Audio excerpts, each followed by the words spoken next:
Secretary,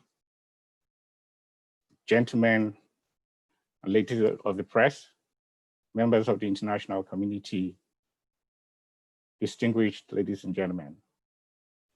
Good morning, good afternoon, or good evening, wherever you may be. And thank you for joining us today. As we start, permit me to extend a special invitation to you to attend our forthcoming NESG Summit. The focus of the summit is building partnerships for residents with emphasis on the role of Nigeria's subnationals as frontiers for a resilient Nigeria economy. It's coming up in October. Please look out for additional information. And even though aviation is on the exclusive list of the federal government, aviation infrastructure is housed or are tenants of subnationals, and as such, there's a direct linkage between the economies of the subnationals and the viability of the aviation sector in general. When subnational economies grow, the aviation industry thrives.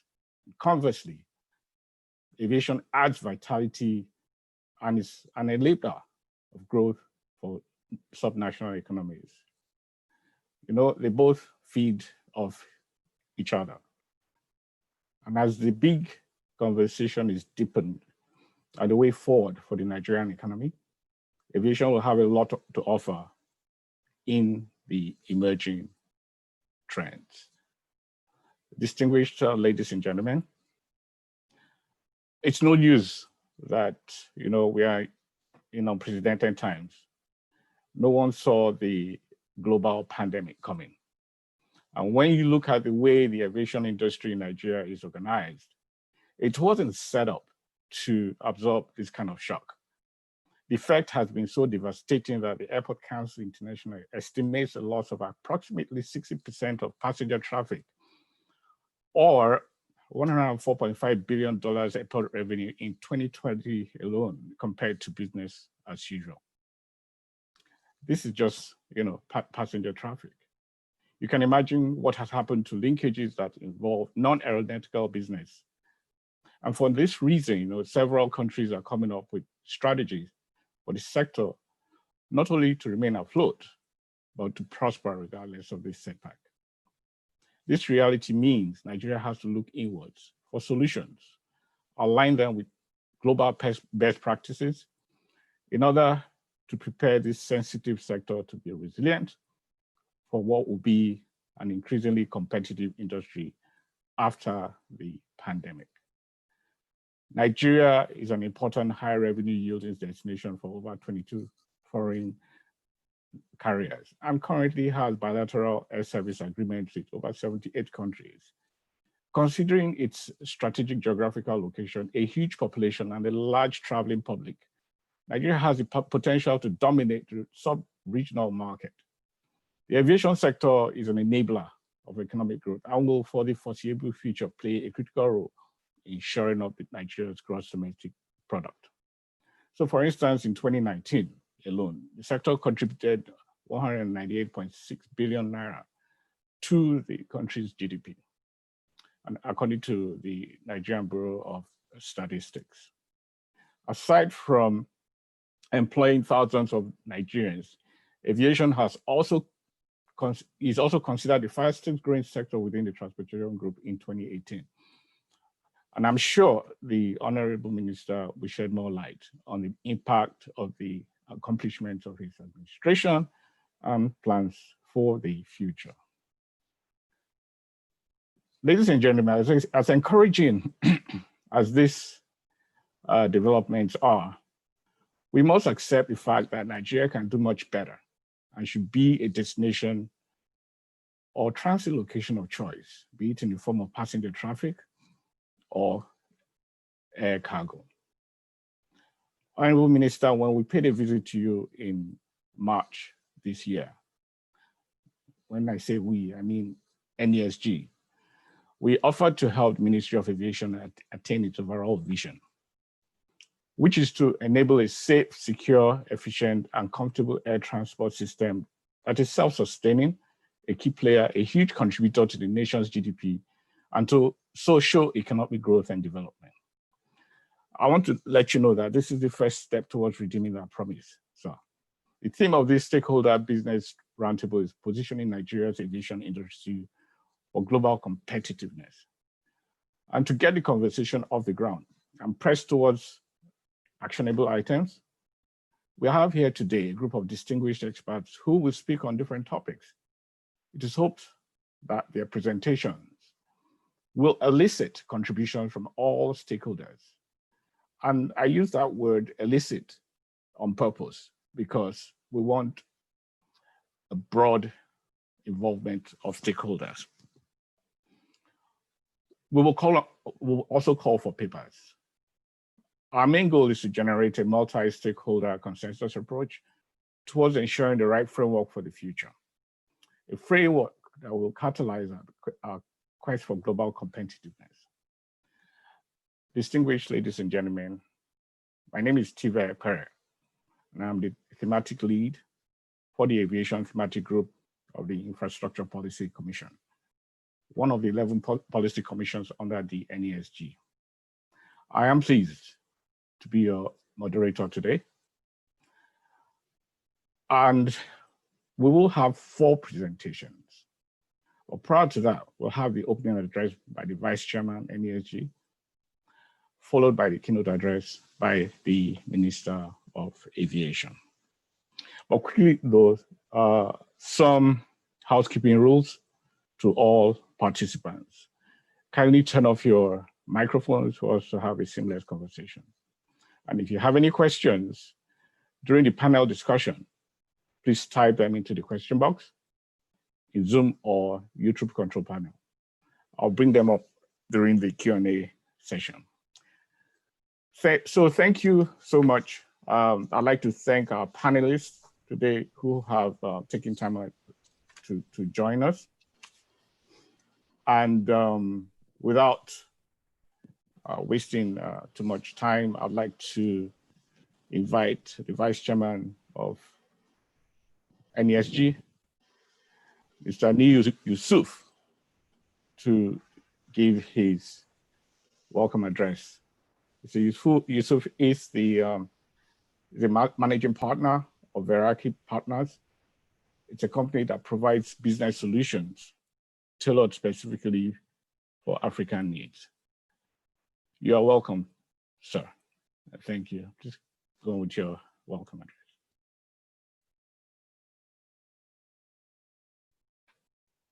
Thank you. Thank you so much, Steve. And let me also express my thanks and welcome to everyone. The Honorable Minister, Federal Minister of Aviation, Senator Adi Sirika, Head of Ministries, Departments and Agencies of Government, Captains of Industry, members of the international community and members of the Nigeria Economic Summit Group, ladies and gentlemen of the press, distinguished ladies and gentlemen. It gives me great pleasure on behalf of the board of the Nigeria Economic Summit Group to welcome you all to this pre-summit event of the 26th Nigerian Economic Summit, what we call NESG 26. And this pre-summit event is organized by the Aviation Thematic Group under the Infrastructure Policy Commission of the NESG. This year, we seek to engage stakeholders in a big conversation for action, to shape strategic partnerships, to chart a path to recovery, and to also build resilience for the country's economy, our businesses, and our households, in order to put Nigeria in a strong position within the changing world order. The big conversation for action will be driven by a series of pre-summit events, such as this one, which will kickstart discussions on the theme of the summit, building partnerships for resilience.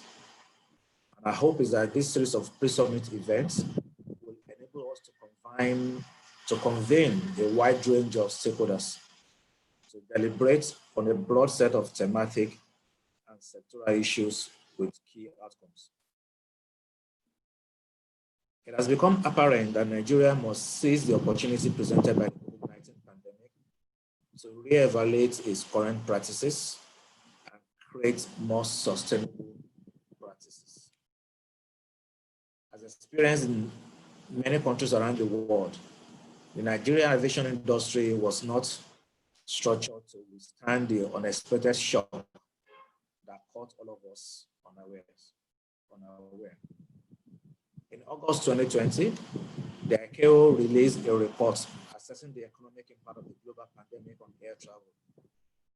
It estimated an overall reduction in domestic and international air passenger traffic, ranging from 56% to 60% in 2020. Another report by the Airport Council International also shows an estimated loss of about $97 billion or 57% of revenues in 2020 compared to business as usual. This reality means Nigeria has to rethink how the aviation industry is set up and to prepare it to be more resilient for what will be an increasingly competitive industry after the pandemic.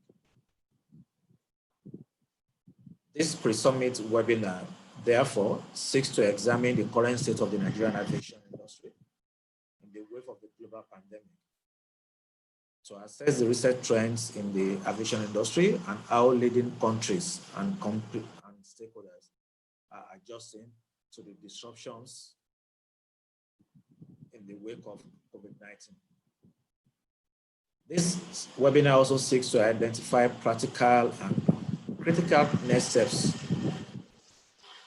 to be taken for the Nigerian aviation industry to become resilient and globally competitive during the COVID-19 pandemic, and more importantly, post the pandemic, and to establish Nigeria's position as it relates to regional and global competitiveness.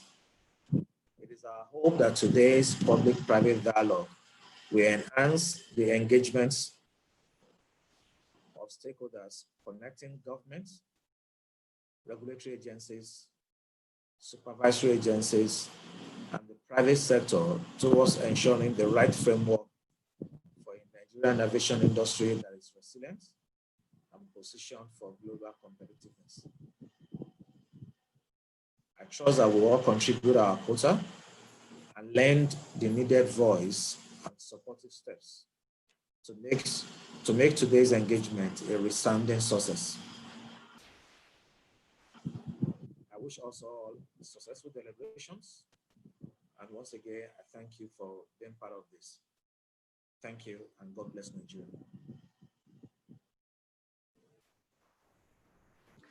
Thank you, Vice Chairman Yusuf. Thank you for that welcome address. And so we'll be moving right along. And I want to invite our next special guest, and he's the Honorable Minister of Aviation, Senator Hadi Sirika. Thank you so much, sir. Thank you so much, sir, for finding time to join us today. We are glad to have you here. And please go ahead with your keynote address. Thank you. Well, thank you very much, TV, and thank you very much, the entire team, and thank you, our own stakeholders and partners in our efforts to move this industry forward and to get it to play the key role that it ought to play within the Nigerian economic system and also within the governance part of our activity as a nation. I want to begin by, two apologies. Apology number one is that I have just shared lately in the last few minutes the presentation. So the first apology is that it's being shared late, and the second apology is the content of that presentation. The presentation ought not to have contained certain items in there my secretary did a jumble of two documents, and you'll be finding something like in our achievements, people are talking about auditorium or cafeteria in some place, and that was another document entirely meant for something else, but it's jumbled together. But for want of time, I will go ahead and do the presentation, as it were, and then I will send a clean copy of the presentation meant for this exercise so that we can share it later. But for this purpose, I'd like to apologize to use the document that I have. And having expressed this, my apology, and I hope it's taken, I'd like to proceed by first and foremost discussing, rather than making an address, like a keynote address, but discussing civil aviation from the perspective of the current leadership of civil aviation in Nigeria. And in doing that, I would like to discuss the roadmap, which we have a long time in 2015, got approved by Mr. President and began the implementation of that roadmap in 2016. So perhaps if the slide is ready and can be shared, I can take us through the slide. Otherwise, I'm more than happy to continue to just speak off the cuff, and then perhaps once it is ready, then we can take it from wherever we meet it. So if it's okay by you, Tavi, I would like to continue from here to discuss the paper or the presentation, as it were. And please proceed, sir. Yeah. Well, thank you very much. Thank you very much. I will just jump most of the pages and go into the introduction and background and the overview of the aviation sector, at the start of this administration. We were contributing about 0.4% to the GDP at the time we came in, and passenger traffic was about 80 million at the time, and the jobs were far less or half of what it is today.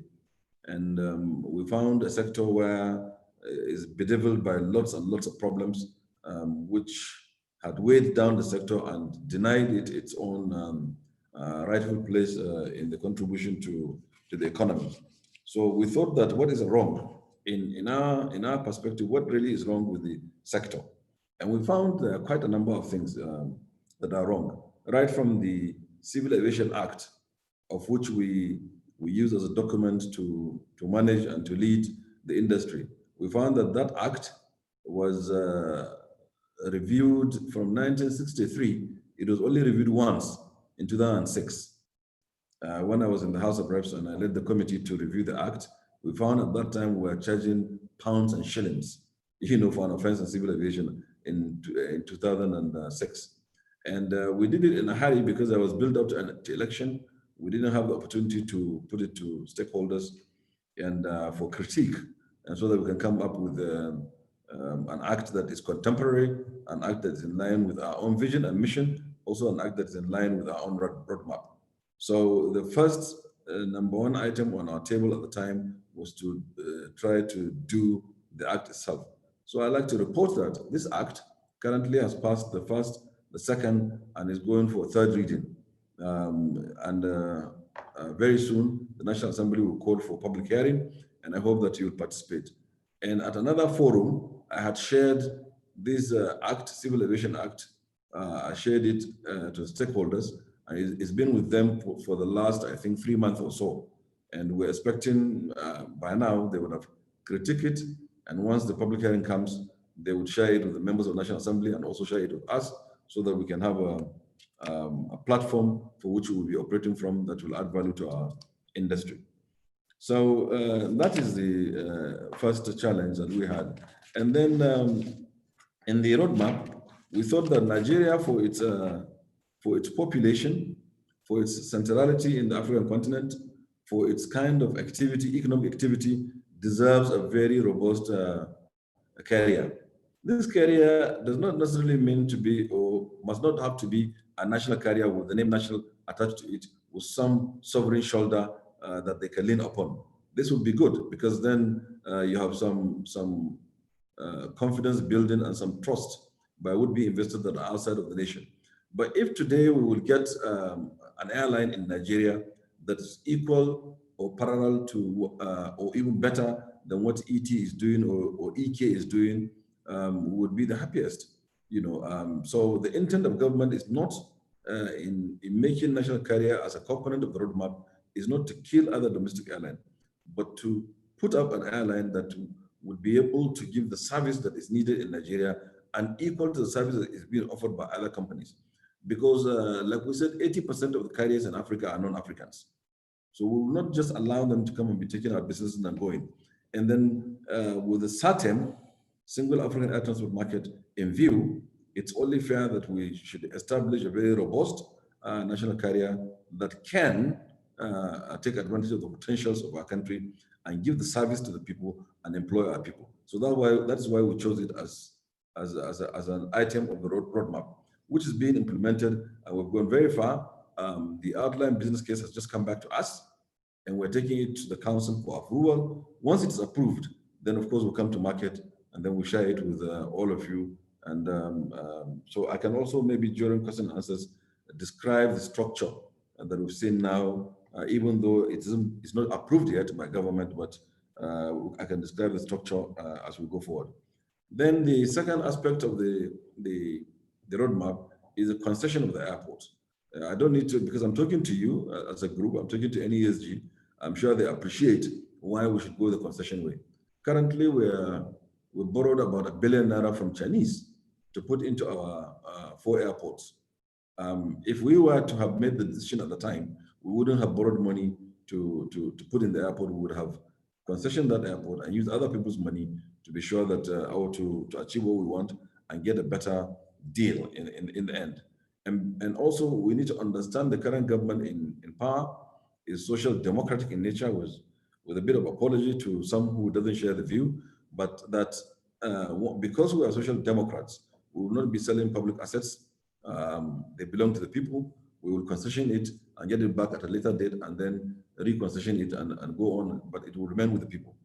So it makes more sense for us to get other people whose business is to run airports, and we'll run them efficiently. And in doing that, we'll concession it and get it back. Then we also thought that tied to this, that you cannot have these airplanes going in and coming in and going out and then operating within the nation, and you haven't got a maintenance, repair, and overhaul facility that can do it. We looked around Africa, we've seen that there are only about 4 of them. One is in Morocco, serving Royal Air Morocco in partnership with Air France. And then the other one is by Ethiopian Airlines, serving mainly Ethiopian airline activity. The another one in Egypt, in Cairo, serving Egypt Air, who had just ordered 30 airplanes more. And then perhaps one or two smaller ones in South Africa. So we feel that in this part of Africa, in West and Central Africa, there is non-existent, and there's a need for it to also be able to serve the national carrier or envisage national carrier.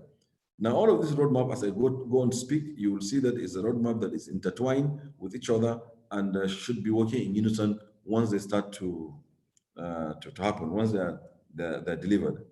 And then we understand that, or in our opinion, is that being a pilot or being an engineer of aeroplanes or mechanic or whatever does not necessarily give you the qualities and the what it takes to run aviation business, because aviation is a business.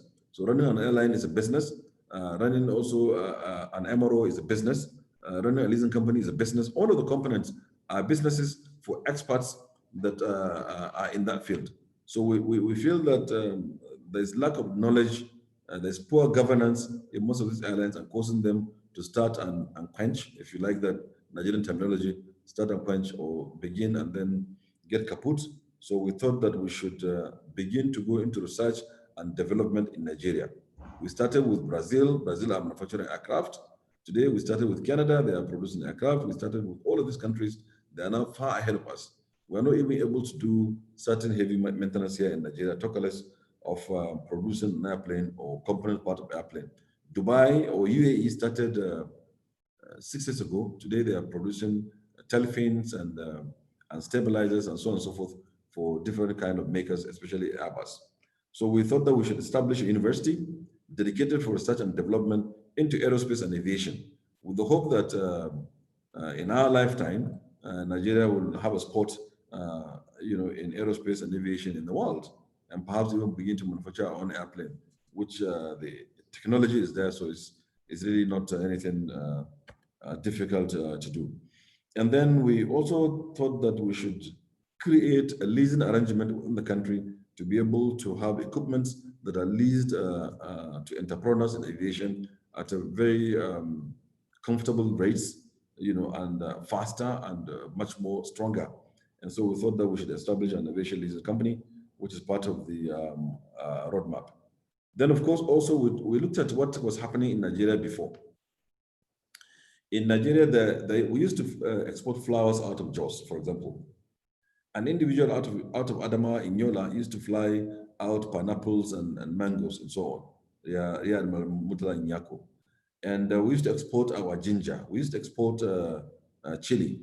So we thought that perhaps we should develop agro-allied cargo terminals in at least 7 locations in the country, take advantage of what we produce organically here in Nigeria that tastes better, and then ship them out to the world and sell them. We're only 7 hours away from Mid-East. We're also 5-6 hours away from Europe. So we think that our sector can contribute in generating that.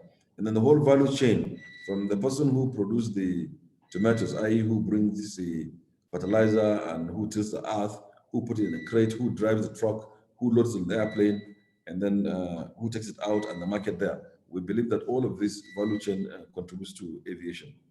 And then, of course, the aerotropolis development, and finally, making these 5 airports that we have, i.e.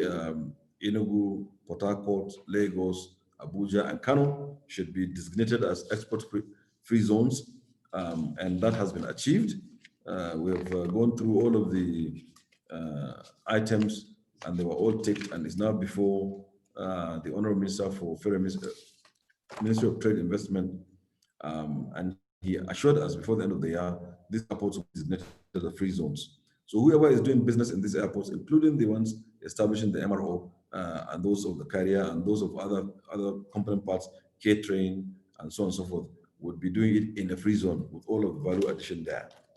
So this, in a very broad perspective, is the roadmap itself, and which, if put together, and working in unison, will definitely add to civil aviation. I just had, I think, I can't remember whether it is TV or Onyeri, who said that, I think it's TV, that said aviation since 2018 has become the fastest growing sector. I think it's in 2018, it was the second fastest growing after water and sanitation, but in 2019, it became the fastest growing sector. And it had the potential to continue to be so and to continue to add to the GDP. Unfortunately, we got hit by COVID, and which had now slowed down that progress. But I'm happy to say that up until the time of COVID, we have quadrupled the passenger in Nigeria. We made it at about, I think, 8 million. Now we're doing about 18 million. In fact, the last figures we got, but has to be validated by MBS, but the last figures are in about 20 million passenger per annum. We do know that aviation doubles every 15 years all over. But since we started, we've seen that we've been tripling our growth, and then we've been tripling our contribution also to economic activity within the country. So we believe that in the next 15 years, or in 15 years from the time we took over and able to implement this roadmap, would have not only doubled in Nigeria, would have gone 4 times. And I think that's significant and worthy of mention. So where are we in all of this concession, national carrier, and all of that? In the national carrier, we've just gotten the outline business case returned to us from the transaction advisors, and we sent it to ICRC, the regulator, for us to get the compliance certificate. And once we do that, we'll be able to take it to Federal Executive Council for approval. I think the compliance certificate is back to us. It's about to come to us in about a week from now. So once we get it, we'll go to government and get approval, and then we'll be in the market, and it will be displayed on the website and so on. Then with the concession of the airport, also we've gotten the OBC, taking it to ICRC, also waiting for the compliance certificate. hang on. So I'm just reminded by staff who was, is dropping. He's just eking out to hear what I was saying. He said that he wants to remind me that we got the compliance certificate for the concession of the airports, which we would be more than happy to share the report of the transaction advisor. So that also is going to market very soon. And it will be done in a transparent manner. It will be also in the website. And we invite, I know that people from 2017, a lot of people have been coming into our airport seeking my permission to allow them to look at the airport and make notes in preparation to them bidding for the airport. And so that has been done. In our wisdom, we grouped the airports, Lagos with Kano and Port Harcourt with Abuja. And there have been a lot of questions as to what happens to the other airports. They are non-viable, and so therefore they will just necessarily either die or get extinct. We think differently. We think that first and foremost, the fact that we concession the airport, they are still our own airports. They are not being sold outright, number one. Number two, it also depends on the activity that you have around the airport that makes it viable or not. On purpose, we try to recreate Akure, for example. From no flight at all into Akure. Before COVID, we were having 2 flights into Akure. In, let's say, Kasina or Jigawa, and that's in Dutse, which was just taken over now from government. We believe that the activity that we are able to create around and generate around an airport makes it viable or otherwise. In Kasina, for example, we're putting in together a very robust, in addition to what federal government is doing, a very robust export of perishable items facility. And then we're encouraging the farmers to produce lots of chili, onions, and tomatoes meant for export. And we believe that that activity itself alone will generate traffic in and out of the airport, and many more. Because this is just a 1-hour webinar, I'm more than happy to share the blueprint that we have for Kasina, and we're developing such blueprints in every single airport around the country, where it can be done. And we'll be partnering with the stakeholders of that locality, with the government, with the other entrepreneurs around there to develop and create an activity around those airports. And then the concession is an ongoing thing. It won't stop from those 4 airports. It will continue.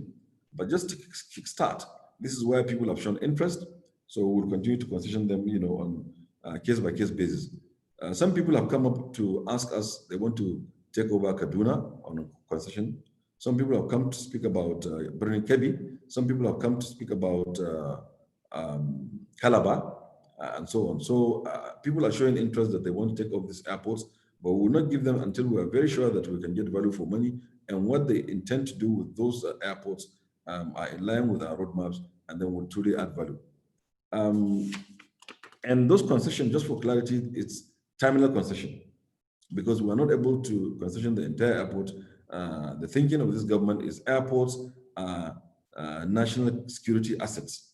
And for that reason, we're not able to concession our runways, for example, talk less of the entire airport that houses our control tower, which is usually shared by the military and so on and so forth.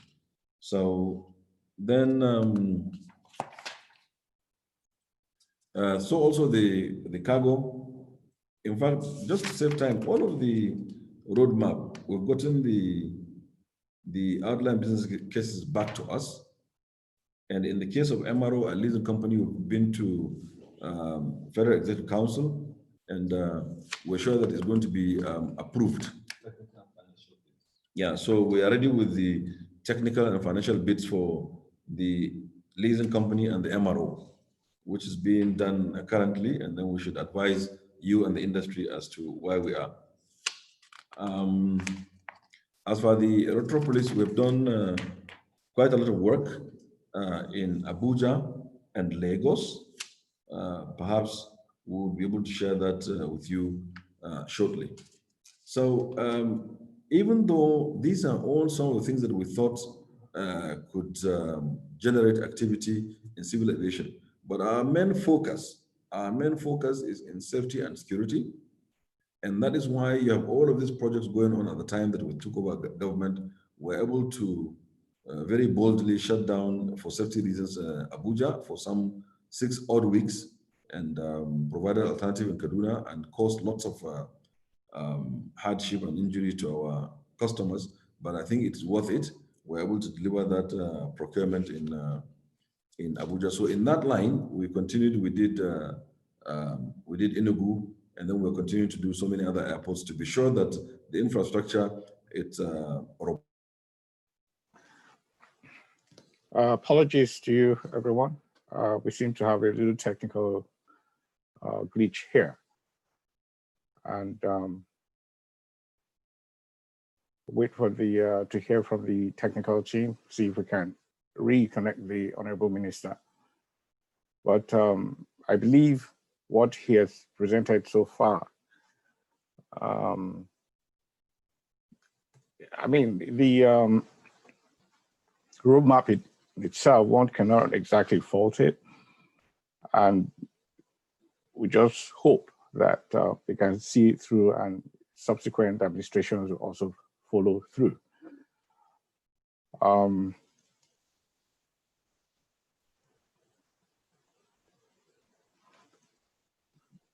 Technical, do we have anything yet? Hello. Hello. Hello. Hello. Can hear you. Can you hear me? Yes. Oh, okay, great. So I got cut off.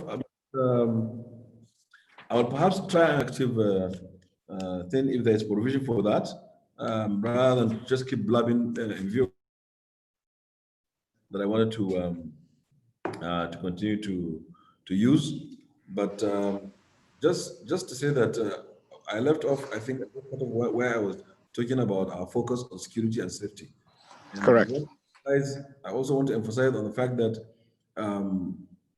since amalgamation 1914, there is no government in Nigeria that certified our airports according to international standards, except this government that came in. We're happy to announce that we certified Lagos and Abuja, and we're going to do Kano, Port Harcourt, and Enugu, and we'll continue to maintain them and operating our maintenance program for those airports, our security programs, our safety programs, and all of that for those particular airports and all other airports anyway in the country. We have some challenges that is hindering our progress as a ministry or as civil aviation. We have a lot of decayed and obsolete infrastructure around. We're battling with that, and I'm happy at the pace with which we are going, but of course there's constraints in budgetary allocation, and there's always a ceiling put or a cap, and people consider, and I honestly need the NESG, and whoever is a partner here in this discussion to take this home and to try to help resolve this issue of people viewing aviation as elitist or as luxury. Whenever I go to argue, for example, in council or wherever, to get funding for civil aviation, I'm always constantly reminded that when you're talking about education, you're talking about healthcare, you're talking about agriculture, that aviation is either luxury or elitist. And I fault that, and I argue that, well, look, it is the activity, or in most cases, the activity of the elites create an activity downtrodden. That is number one. Number two, I said to them, if Dangote is flying around, he's not the one flying. It is the 700,000 people he's employing that are flying, because he has to fly to create money to be able to pay their wages. And besides that, we've seen the importance of civil aviation in connecting businesses, markets, nations, cultures, history, friends and family, and so on. So as an enabler, as a connector, you cannot call that elitist or luxury, because it's a necessity, and we've proven that once it's given the necessary attention, it's able to improve upon the GDP. Our intention is between now and 2023, aviation would begin to contribute up to about 5%. Well, interesting so far. I like the fact that the Civil Aviation Act is being looked into, and hopefully when it's ready for public hearing, we will be able to participate. And like I said earlier, he's placed a lot of emphasis on the roadmap. Quite a number of those items on that list are doable. And I'm confident that if they come on stream, they will help in positioning Nigeria for global competitiveness. And so we can only hope that he'll be given the requisite support. The other thing he talked about, of course, is budgetary constraints and the fact that aviation is seen as an elitist industry. But I quite agree with his submission, because the impact one CEO, one teacher, or one executive has on the immediate sphere of influence is huge. And so we have to begin to look at aviation as not being an elitist industry, but one that impacts the economy as a whole. Well, I believe he'll come back, but just so that we don't waste time, I'd like for us to proceed with the presentation, and when he gets back, we'll plug him back in. I'd like for us to go straight to the next presenter. Her name is Adefunke Adeyemi. She's the Regional Director, Advocacy and Strategic Relations, Africa for IATA. Funke is the IATA focal point for the Single Africa Air Transportation Market and a designated champion of the African Continental Free Trade Area. Two very important strategic policy initiatives of the African Union designed to promote intra-Africa connectivity and trade to secure Africa's integration and prosperity, something we've been yearning for a long time. Funke advocates for the overall sustainability and growth of the aviation industry, showcasing the value it brings to business and economies as an enabler and catalyst for development and growth. She is the intermediary between airlines, the wider aviation community, governments, and policymakers, and the general public. Today, she will share knowledge and insights on recent trends in the global aviation industry and how leading countries are adjusting to COVID-19 disruptions. You're welcome, okay, please go ahead with your presentation. Thank you very much, Tive, for the invitation to this panel.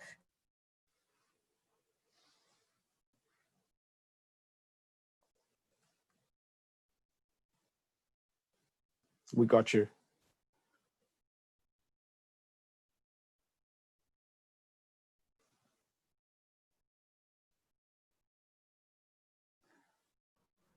Hello, can you hear me? Yes, we can hear you. You're on now. Great. Okay, good. I think we seem to be having some connection challenges. Anyway, we'll keep going as things proceed. Just saying thank you to the NESG for the invitation and for this very insightful panel that has been put together in preparation for the annual conference of the NESG. I think it's very topical and very important. Aviation speaks to economic recovery all around the world for states and people. And all the countries that have embraced aviation as an enabler and driver of economic and, activity and social good have actually reaped tremendous benefits. Now, taking up from the last point that the minister made about people viewing aviation as elitist or as a luxury or something for the rich, I just want to disabuse us of that notion and bust the myth that aviation is actually not. It is a means of mass transportation. The world has over 7 billion people. Last year, our analysis indicated that aviation carried 7.5 billion of that, which is well over half of the world's population, meaning that in other parts of the world, even in parts of the world that have similar demographic to Nigeria and Africa, aviation is like simply getting on a bus. So we really need to stop thinking about aviation as a purview or preserve of the wealthy or the rich in society, and think about what aviation actually does. Aviation is a purveyor of economic activity.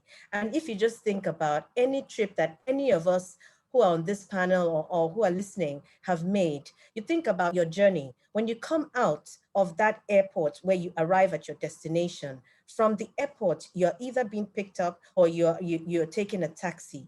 You start spending money, you start contributing to the economy. You go to a hotel or you stay somewhere, you're contributing to the economy. People are buying you the hospitality to make sure that you're okay in their country is spending money. And then spending on arts and crafts, artifacts, and seeing the place where you go to, it's spending money. Livelihoods, people's lives are changed by aviation. So aviation is not just, you know, a means of transportation from here to there. It is for a purpose, which is supporting and driving economic development and growth. The countries that have embraced aviation as part of their national strategies have seen the great benefits that it has brought. In some cases, in some instances, some countries have contribution to their GDP from aviation of between 12 to 22%. I mean, it's a game changer, simply put. So I just wanted I wanted to start with that point and to really emphasize what the situation is. So now let me go into my presentation and really focus on how aviation is a strategic enabler and can really position Nigeria for global competitiveness. Tive, am I allowed to share my slides? Can I share my screen? Please go ahead. Yes. Can I share my screen? Okay, Yes. so let me just go through that process very quickly. Give me a minute.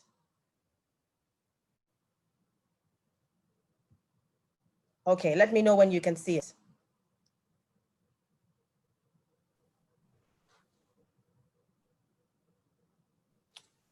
So as we're waiting for the screen to come up, can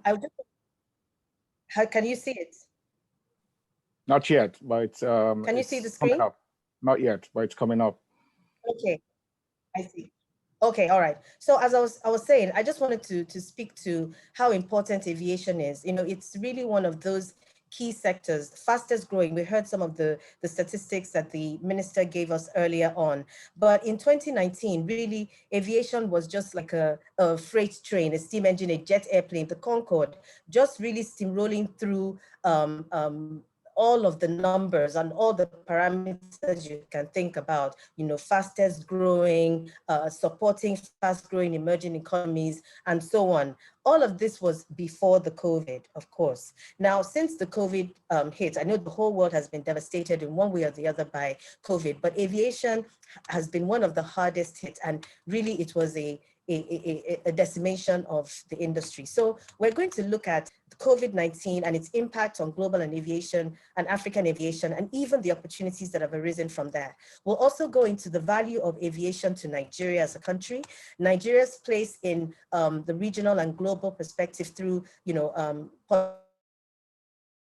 we are still having connectivity challenges. All right, I'm back now. So let's keep going. All right. All right. So yes, and Nigeria's place in the regional and global space using strategic policy initiatives like the Single African Air Transport Market, the role of tourism and aviation, as well as the importance of an aviation strategy. So how has COVID-19 impacted global aviation sector? I'm sure that you've seen IATA has been in the news a lot talking about this particular thing. Globally, about 420 billion of revenue has been.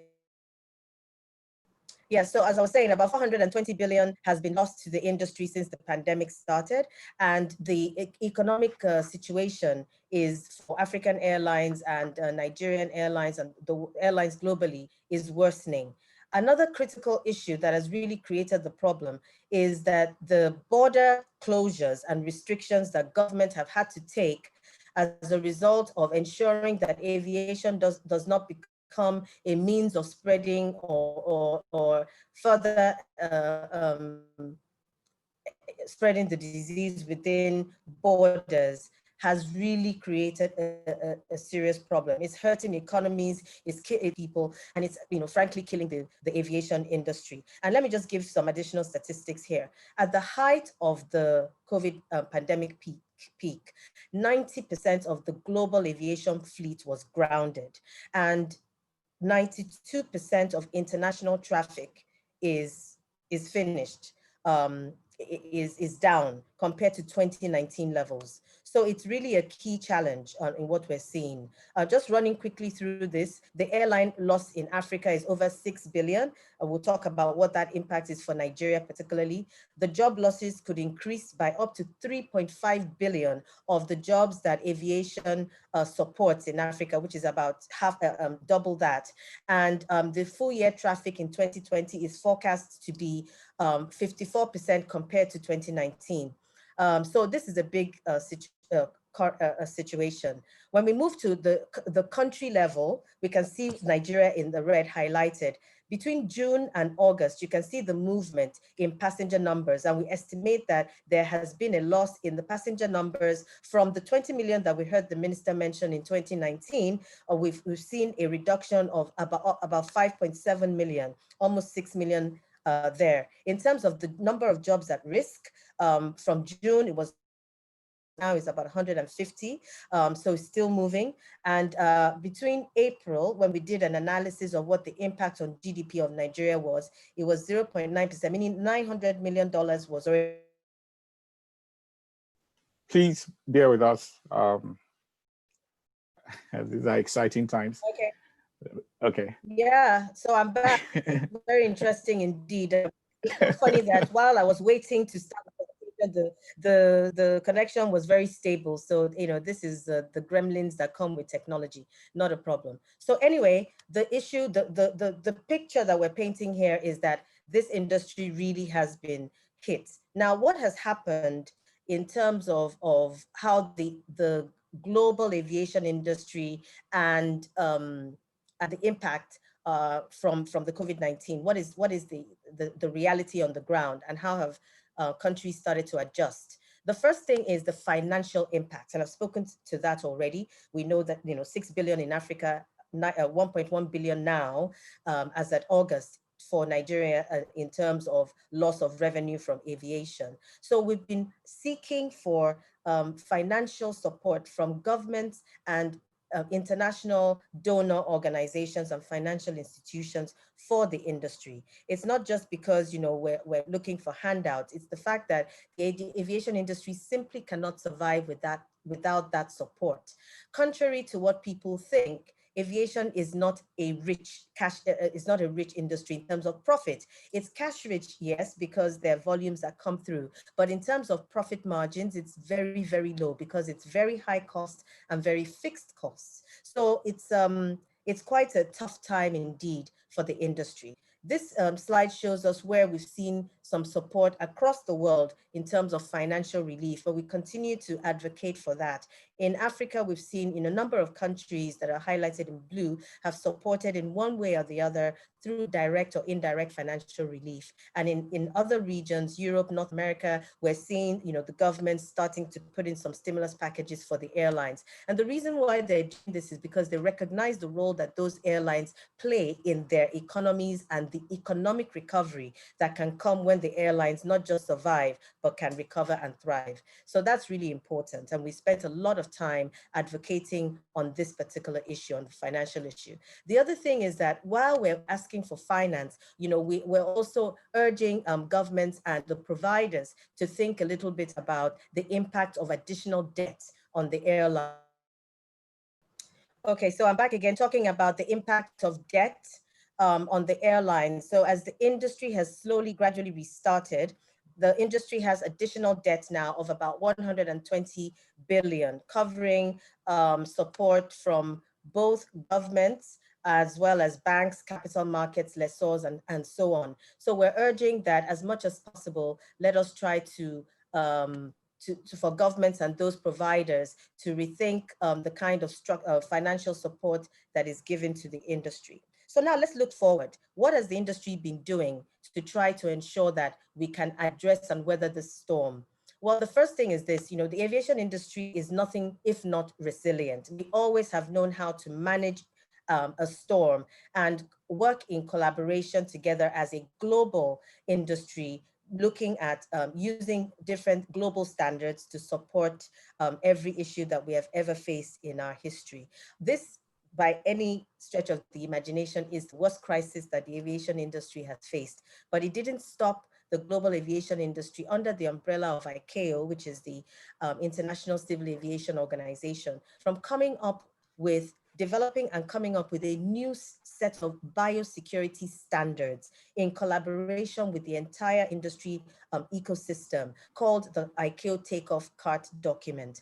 And that document, basically put down recommendations that the entire aviation industry can look at and use globally as a means of safely restarting the aviation industry. And there are 11 recommendations covering safety, public health, security and facilitation, economy and finance, and information sharing. So now let's go a bit to what has been happening on that basis. Across the aviation elements of those measures and protocols and guidelines, the whole world is aligning with those in a very robust manner. And this is the way that aviation typically reacts, because we're a global industry. But in terms of the public health issue, it's been a bit more fragmented. And you see from this set of slides, the countries here showing different kinds of restrictions from the different borders based on public health considerations. We see some states that have, the number of states that have travel restrictions in place, that have quarantine measures in place, that are subject to institutional or self-quarantine, and so on. And the point that needs to be made here about these kinds of measures is that it is very important for both the government and the passengers to have the right level of confidence to be able to reopen their borders so that aviation can perform this task of really in a harmonized way, in such a way that it doesn't make it very, very difficult or close and open borders again. Quarantine measures, for example, are as good as not opening your border. If you have somebody having to stay in your border for 14 days before they can go about their business, then it is a deterrent to businessmen and women, traders, and anyone who's coming to have high-level meetings and so on. So it's only those who are coming back home, or who don't have any pressure of time, that will be able to do that. So quarantine measures are not necessarily the most compatible with reopening of borders. So what are we asking for in terms of restart? We're saying, one, that governments around the world, in Africa and of course Nigeria, embrace the ICAO card guidelines for air travels. I'm happy to say that Nigeria has done that. We've worked with the minister and his team, who have been absolutely excellent in making sure that they comply with every single aspect of this document. We've also been working with the African Union and the African Civil Aviation Commission to develop additional elements for Africa. And those two additional elements are looking at the policy issues, the single African air transport market and Africa Free Trade Area. I'll talk about that a bit later, as well as financial support. So the continued efforts are supposed to look at the financial and regulatory aspect of how to support the industry, as well as urgently developing and deploying rapid, accurate, affordable, easy to operate, scalable, and systematic COVID-19 testing. 2 days ago, our Director General and CEO of IATA issued a press statement, did a media briefing on this particular issue. Looking at all our analysis around the world, the best way to reopen decisively, safely, and effectively is to have testing at departure points. But we need to have mass testing available because the PCR testing currently approved by the WHO is not nearly enough to meet both domestic need as well as international traffic. So the reopening of borders that is supported by systematic testing of all passengers prior to departure should be on the priority list for government. And I know that Nigeria is considering this even as issues continue to evolve. Now let's go to the value of aviation to Nigeria. The minister already mentioned it already that aviation contributes 0.5% of GDP. Recall that I had said earlier on that there are some countries where their contribution from aviation to the GDP is as much as 20%, in some cases 30%. So there's really no reason why Nigeria cannot take its rightful place among this Committee of Nations, especially with our demography. And the number of jobs and everything that we can support is really amazing. Now, I just want to speak to what this means for Nigeria and how Nigeria can increase these numbers. One of the key strategic elements is connectivity. And there's a virtuous circle of connectivity and economic growth. Connectivity supports productivity. And let me just give a quick example of this. About 10 years ago, I'm sure you'll all remember that there was Nigeria Airways and there was Ghana Airways. And then, those airlines, 15 years ago now, those airlines sort of folded up. After that, other airlines filled the gap in terms of fifth freedom, which I'll talk about shortly. Fifth freedom meant that both countries could fly, could leave their hubs, pick up passengers. So Hello? yes, with the opening, I'm here. Can you hear me? I'm almost okay. Yes, I can. Can you hear me? Okay, because I'm sure there'll be questions for you after your presentation. We just want to blow through. Sure, no problem. Okay. Sure, no problem. So we carry on. Yes, exactly. So I'll just carry on. But I was just giving an illustration of when Nigeria and Ghana opened up their airspace to each other. There was a time when Nigeria had about 10 it enabled businesses to be able to open branches. So oil companies and banks in Nigeria and vice versa, open branches of businesses. And that is what connectivity does. That is a critical example of this competitive supply chain, access to infrastructure, the user experience and what it does for the people who are using that means of transportation, the regulatory framework, and that leads to connectivity. Is someone controlling the slide? If you can, please go ahead. You can move to the next slide. If not, I can take control. I'm trying to move down, but I can't move. Okay, good. So you can move to the next slide. Connectivity creates economic and social benefits. Moving on to the next slide, we want to talk now about the strategic initiatives that I've been talking about throughout. All right, so the Single African Air Transport Market and the African Continental Free Trade Area, these are two strategic initiatives of the African Union. The Single African Air Transport Market basically speaks to the liberalization of the market, of the air space and the air market in Africa. We can go to the next slide, actually. What that means is what this picture depicts. You can see it over there. I'm not going to spend too much time on it, but basically it just shows what are the effects and benefits of liberalization. So the idea is to have a Pan-African market across Africa. And the reason I'm highlighting this is that it presents an opportunity. I'd like to ask the participants that they can send in their questions. There'll be a Q&A session after the third presenter. So please put your questions up and then we'll take them one by one as much as we can within the allotted time slot that we have. Thank you. Thank you, Tive.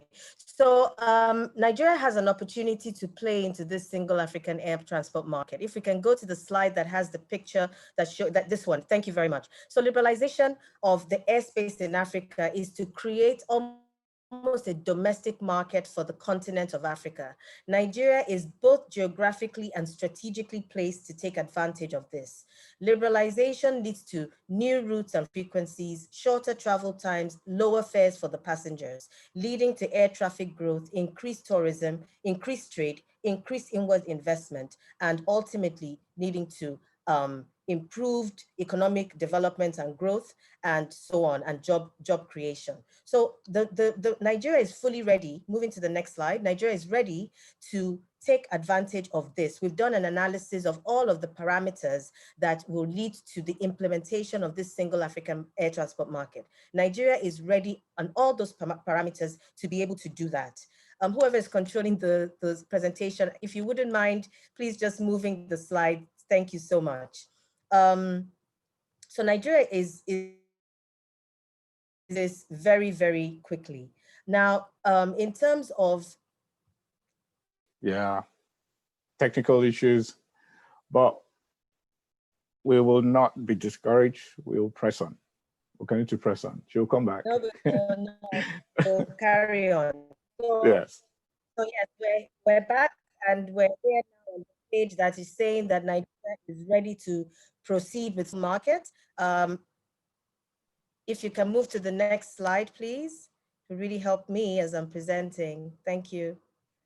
Okay, I'll just keep moving my own slides from here. So in terms of the next point that I want to raise here is that Nigeria is strategically positioned to do that. We're ready along all the analysis and parameters we've done for Nigeria to be able to take advantage of the single African air transport market.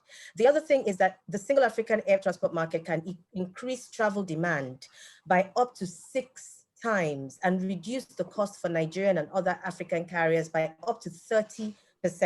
This is huge and significant because we've heard a lot of complaints about airfares and the cost of travel being too high. So cooperation is one of the key areas where we can start to work on some of the issues that we need to address. So what are the opportunities that are available to Nigeria and to support this? All right, regarding the opportunities available to Nigeria, one is the single African air transport market we've talked about. The other is the African Continental Free Trade Area. And I was very excited to hear the minister talk about a lot of the things that they're doing to promote cargo exports and also looking at perishable goods. Nigeria is a breadbasket and can feed the whole of Africa. And while we're working towards getting to the level where we can export some of our farm produce to Europe and other parts, Africa is waiting for us. They're waiting for food from us. So that is a great opportunity and a key area. And that's what I mean by ancillaries. When we're looking at the slide that speaks to ancillaries, that is on cargo. So that's very, very important. The other thing is that we can also look at cooperation. The technical and commercial cooperation are very important. And when we talk about cooperation, it's not just about, the airlines cooperating commercially, but we don't actually have commercial cooperation amongst airlines in Nigeria. So I'm sure all of you have experienced this. When you miss a flight in Lagos or anywhere, domestic flight, you cannot just go on another flight because there is no arrangement between the airlines to do that. So that's one of the things that needs to happen on a commercial basis. But on the technical side, there needs to be technical cooperation in terms of how airlines can pool together for spares, for personnel, for pilots, for all sorts of support staff and crew that can help the all mentality, which has pervaded not just Nigerian, but African aviation. Speaking to domestic traffic, that is a great opportunity. If you look at the next slide, it shows that Nigeria is the second largest domestic market in Africa, second to South Africa. Before this panel, I was on another panel with the Nigerian Development Tourism Council on how we can reimagine domestic tourism for Nigeria. Tourism and aviation in Nigeria, that we need to create a better synergy and a better linkage. And there needs to be a clear framework for doing that. One is to make sure that there's flight safety, there's also public safety and security. That's very important. The other is the regulatory framework. So looking at all of the laws that govern aviation, but also what happens in terms of of policies, things like taxes, charges, smarter regulations, consumer protection. These are very important, and making sure that we have the optimal regulation that can support the growth of the industry. We also move to infrastructure. The right infrastructure is very important. We don't always have to have the best in class airports or facilities or airspace facilities, but they do need to be functional, and they need to be user-friendly and scalable for to take into account expansion. And then the final thing, of course, is the multimodal transport that will support that, which is the roads, the hotels, and all of the other elements. So this is very important, and I'm highlighting it because it's another opportunity. The final thing is the destination itself, Nigeria. What do we have on offer? What do we have to offer? There's a lot of bad publicity, a lot of bad press about Nigeria, but we can change our narrative, and we can ensure that we're really going to be the place to go and get destination weddings. Why can't Nigeria be the place to come and do weddings? Because we know how elaborate our weddings are. Why can't we continue to focus on our culture, on food, on fashion, and so on? So this is very important. In speaking again to how Nigeria can expand across the continent, the regional and global airspace, we need to look at so many other elements, focusing on on the strategy. And this list here, the importance of an aviation strategy, is very, very important. Safety and security must continue to be our watchword and focus. Connectivity is critical. I highlighted that already. Infrastructure development, the right kind, optimized infrastructure, both in the ground and in the air. Taxation and charges, we must watch that and make sure that it's not too high so it doesn't become a disincentive to people traveling. Airline cooperation and efficiencies, watching our costs. Human capacity development is critical. And finally, multi-sector cooperation, not just with tourism, as we've talked about, but with other enablers, agro-business, and so on. So these are very important in terms of developing an aviation strategy. And we heard from the minister that they're already looking at all of this as part of their roadmap.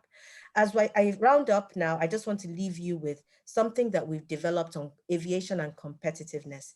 It's a toolkit. If we can go to the last slide, that shows the aviation competitiveness toolkit. Anyone who is thinking about how to make Nigeria more competitive globally, just think about these 6 boxes: connectivity, open borders, cargo, smart regulatory framework, infrastructure, and supply chain competitiveness. They all speak for themselves. They give examples of what it is that we can do and how we can ensure that we support things. We take connectivity, we've talked about that already. The propensity to fly, a lot of Nigerians are flying, the number of airlines that are available to carry them. In open borders, we talk about visa requirements. We know that Nigeria already has an open visa policy, which is very helpful. Automated border controls are coming up, especially now with everything that's happening with COVID. Cargo, we talked about, is critical. We have a lot to offer to the rest of the world, and we should really seize on that as an ancillary. Smarter regulations, the right regulatory framework, liberalizing our air service agreements, consumer protection, governance issues for the airlines, and international treaties adherence. Infrastructure for the, available runway capacity, available terminal capacity, capacity management on all sides. And finally, the supply chain competitiveness. Cost is a big issue. Cost competitiveness is important, looking at the different levels of airport charges. When we have this simply put is the blueprint for making sure that Nigeria can go into global competitiveness. I thank you all for your time. Apologies for the breaks in transmission. It certainly was not the intent for this program, but thank you very much, and I'm happy to take questions as the session progresses. Wow, thank you so much, Funke. That was a marathon. You did have given us a lot to chew on, and we certainly will be asking you questions beyond today. Of course, we have a Q&A session. I do have 1 or 2 questions, but because of time, I want us to press on to the last 2 presenters so that we can at least bring back the minister to conclude on where he started. But we really are working on time now, and I'll ask that we speed up our presentations as much as possible. Next is Engineer Peter Onyeri, the lead consultant, Chief Executive Officer, Emproserve Resources Limited. Engineer Onyeri is former president for Airports Council International, Africa Regional Committee on Airports, Operations and Safety. He was for many years the project coordinator of Nigeria certification program at FAN. Engineer Onyeri is a certified project management professional with extensive experience in risk management, engineering, business analysis, and strategy implementation, amongst others. He will share insights on Nigeria's position as it relates to regional and global competitiveness. Please take it away, Engineer Onyeri. And like I said, we'll have the opportunity for Q&A today and beyond. So we can't cover everything, but the cogent points, please. Thank you so much.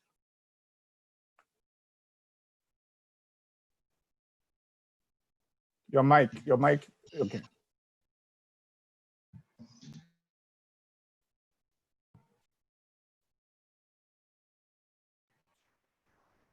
Okay. Hello, good afternoon. Good afternoon. Thank you very much, Tiba and the Honorable Minister. My task in this paper is to answer the question, do we have a chance? Given all we've heard, we heard the minister, we heard our own dear Funke from Ayata, one of our strengths. And we want to look at Nigeria's position and see whether we can be dominant and globally competitive. Whether we can dominate Africa, no doubt, I don't have any doubt. I agree with Funke, she mentioned that. Africa is waiting for Nigeria to take over. I see countries like South Africa, I see Egypt on the sidelines, but in the ECOWAS region, I don't see competition. If I dare mention Ghana, population drives movement. Population drives transport. With our population of over 200 million, I don't see competition in Africa. I see us conquering Africa and being very dominant globally. Beyond that, transportation economics also tells us that national GDP plays a huge part in aviation. Certainly, as a professional, I don't subscribe to aviation being an elitist mode of transportation. No, in some other many developed countries, planes are like your cars. You train and get your license and you buy your plane and fly. If there is money, with our GDP, we can do all sorts of things. So we have the potential to be there. That is answering the question. But we need to do a lot of things right if we have to achieve this objective. One of the biggest challenges in delivering goals is lack of professionalism in delivering goals. And by this, I talk about project management. That is the way to go. We've said so many things. We want to achieve this. We want to do that. And I thank the Honorable Minister for the wonderful aviation master plan that I've looked at several times. Very lofty goals. I heard the paper from Ayata. A lot of opportunities and a lot of things to be done. Goals, goals, goals. The philosophy of the Project Management Institute, the global body on project management today, is the project economy, where ideas are turned to reality in opportunities. And that is what we are faced with here. A lot of things are happening. For us in Nigeria, let us restart with our strengths. There are too many things to be done, especially in the face of business disruptions, compounded by COVID, COVID had done a lot of damage to the business world, especially aviation. And that's why we're talking of resilience. Nobody needs to be told that resilience is the way to go. Efficiency, enterprise, and sustainability. All the things we are doing, which the minister has highlighted in our current state. The issue is, are we resilient? What we need to do is to drive resilience into a lot of those things that are being done. And these things, again, can be done if managed and handled in a very professional manner. I need to emphasize that because that will form the theme of my paper, Professionalism in Project Delivery. In the face of a VUCA award, by that I mean the vulnerabilities of society today, the uncertainties, we just need to be very creative and adapt to situations as they emerge. No more a rigid approach to solving problems. You take it a bit as they come. And for us in project management, we say take it in sprints. You can't plan for too long because what you know today could change tomorrow. And that brings us to a major issue I want to highlight. A lot of the data and statistics that drive project delivery and a lot of the things we are talking about, if they were elicited last year, by today they have changed. Data has changed, statistics have changed by COVID. Therefore, if you are planning anything today based on data of last year, I will advise here that we go back to revalidate that data. If we don't do that, we'll just be building on a data that lacks integrity.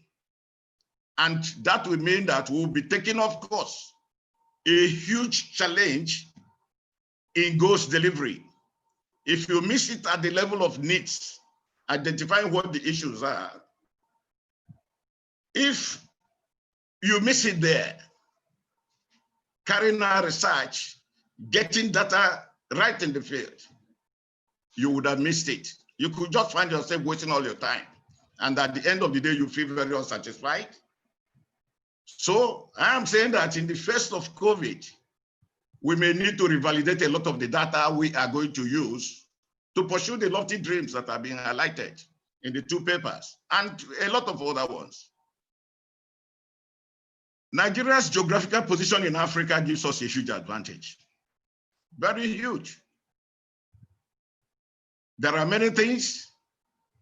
We have the expertise, human capacity, comparably, because in my travels in the business of aviation, I see a lot of people, a lot of Nigerian professionals.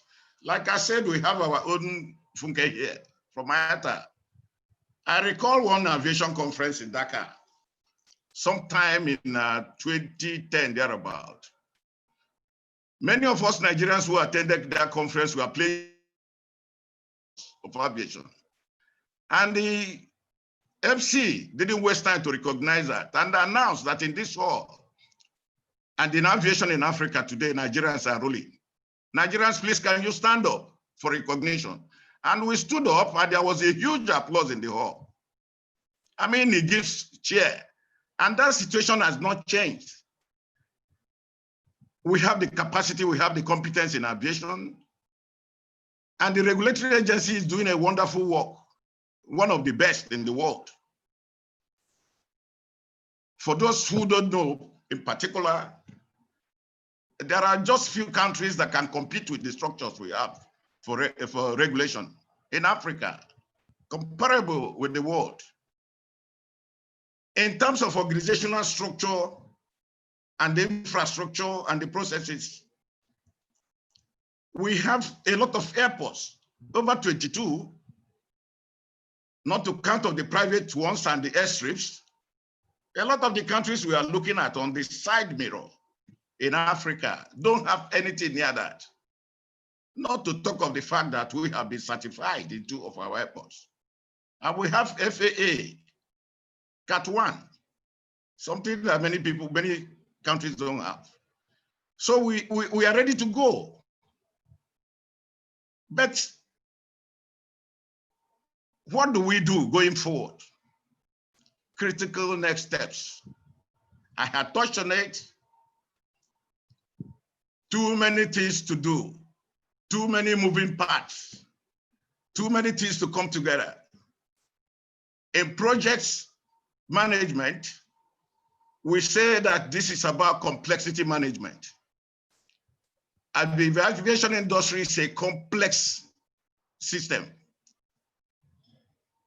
The failure to recognize complexities in projects and in systems is at the root of so many failures in implementation of ideas and goals. We are very familiar with the talk in Nigeria, for example, that it is not the idea or the plan or the policy that is the issue. It is implementation. It is implementation simply because those who try to implement it don't have the competence to do that. Competency in complexities is a specialized area of delivering initiatives like the one we are talking about. You need project, you need programs, and you need portfolio management to juggle all these things because a lot of parts are moving. You're going to see a lot of agencies that interact with aviation. A lot of countries, a lot of ministries, all sorts of people working, and aviation does not exist alone. We are talking of subsystems. Making aviation efficient without making connecting agencies and groups that impact on aviation efficient will not rescue aviation. As you are looking at aviation, you are looking at a lot of other groups. Coordination is very, very key, and these are the kind of things you see in complexity management. And you keep going down and going down to the needs. I had hinted at it. If there is no alignment between the needs you have in the industry and in that related bodies with the vision, because the vision has to be there. If there's no alignment between vision and the mission in opportunities and the outcomes, of course, the strategies and those needs, we have missed it. So we just have to have a way of going about this in a very systematic and professional manner. We need to set up a project management organization, what you call PMO, at the relevant place. And I think that relevant place has to be the Federal Ministry of Economic Development and Planning, because all these things push into the development of the economy for our national development plan that has to key into the wider vision of the Sustainable Development Goal. Proper professionalism will align all these things. A situation where people who don't have the necessary skill go to deliver on this, our vision, we will form part of the 70% that the Harvard Business Review keep touting. That 70% of the time, projects fail. It's always happening. 70 is a huge number. People have lofty ideas, but at the end of the day, they don't realize the objectives. So, what am I saying in effect? Because the point I needed to make in this whole thing is that the critical next step is a professional approach to delivering on this goal. And having said that, at the head of that should be a great leadership that has a very consuming vision of the aviation industry we are looking at. Without the right leadership, with a great vision to drive the rest of the team in a project management office, we will be having problem. It is always happening. It can still happen. But like I said, we have all our balls. It's about how we juggle it and deliver on goals. In line with the philosophy of the project economy by the Project Management Institute. Everything now is project, project, project. Goals, goals, goals. That is the way the world is going now. All the things we've said this morning or this afternoon, I could see projects all over the place. It's about picking them and drawing up the necessary strategies for the outcomes that will deliver the opportunities we are looking at. SATUM, Africa Free Trade Continental area, too many opportunities for Nigeria. So let me repeat, good leadership for delivery of this initiative, alignment of vision, mission, outcomes, strategic goals and initiatives, and the needs on the ground. We may need to go back and develop new baseline documents that will have needs that are correct so that we don't go solving the wrong problems in delivering on some of these things we are talking about. I think the issues are very, very clear. We do that, but we need to be professional about doing that. I think I've made my point, bearing in mind that we don't have too much time. The issue is that the way to go is very, very clear.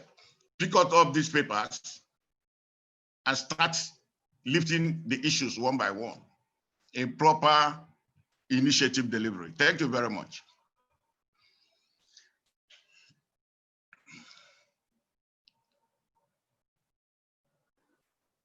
Thank you so much, Engineer Onyeri, for that presentation. Indeed, sir, we have good intentions, and it is our desire for the industry to operate optimally, and that will be a win-win for everyone. However, the presence of strong leadership, like you rightly said, has to be available to drive a compelling vision for the initiatives we identified from this exercise that we are embarking on today. And so we are mindful of that. Thank you so much. And we'll move on right away to the next presenter. And his name is Engineer Nnamdi Udo. He's the lead consultant, chief executive officer of Nustar Nigeria Limited, and former managing director, Nigerian Airspace Management Agency. One of his notable achievements is leading the charge to complete the total radar coverage of Nigeria Tracon project. This critical installation that delivers modern air traffic system at all Nigerian airports. He's something that is talked about all the time in aviation circles. He's a member of the Aeronautical Society, National Association of Air Traffic Engineers, International Federation of Air Traffic Safety Electronic Association, and United Kingdom Registered Engineers. Engineer Udo will share insights on practical and critical next steps to be taken for Nigeria's aviation industry to become resilient and globally competitive. You're welcome, sir. Please take it off from here. Thank you, Chief. Honorable Minister, everyone, and thank you for this privilege. I can see the heartbeat of everyone going in our introduction is the same spirit.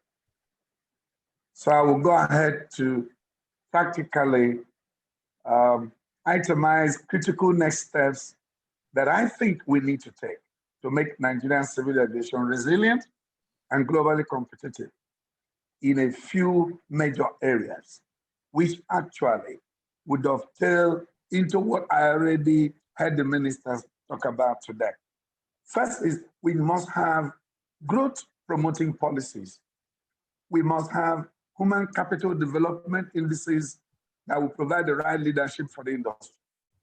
2, 3, eliminating distortions that are adverse to both employment and growth.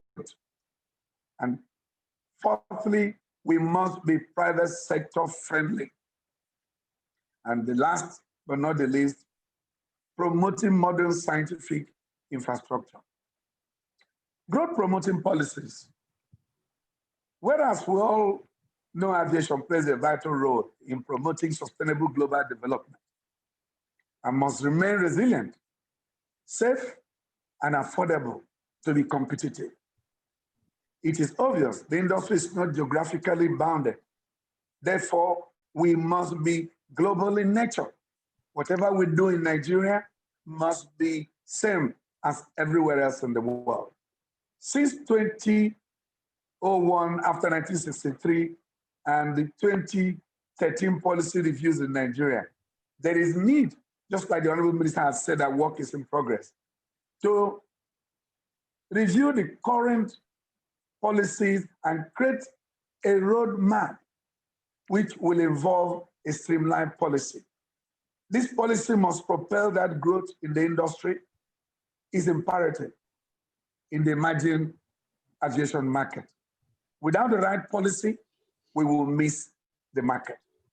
Nigeria must institute growth-stimulating policies that will key into the new global values as highlighted by IATA, more especially after the ravaging pandemic of COVID-19. The hierarchy of aviation leadership in Nigeria must therefore be obligated to think growth in all its policies, as we cannot continue to do it same way for a different result. Thank God for the points that the Honorable Minister had announced.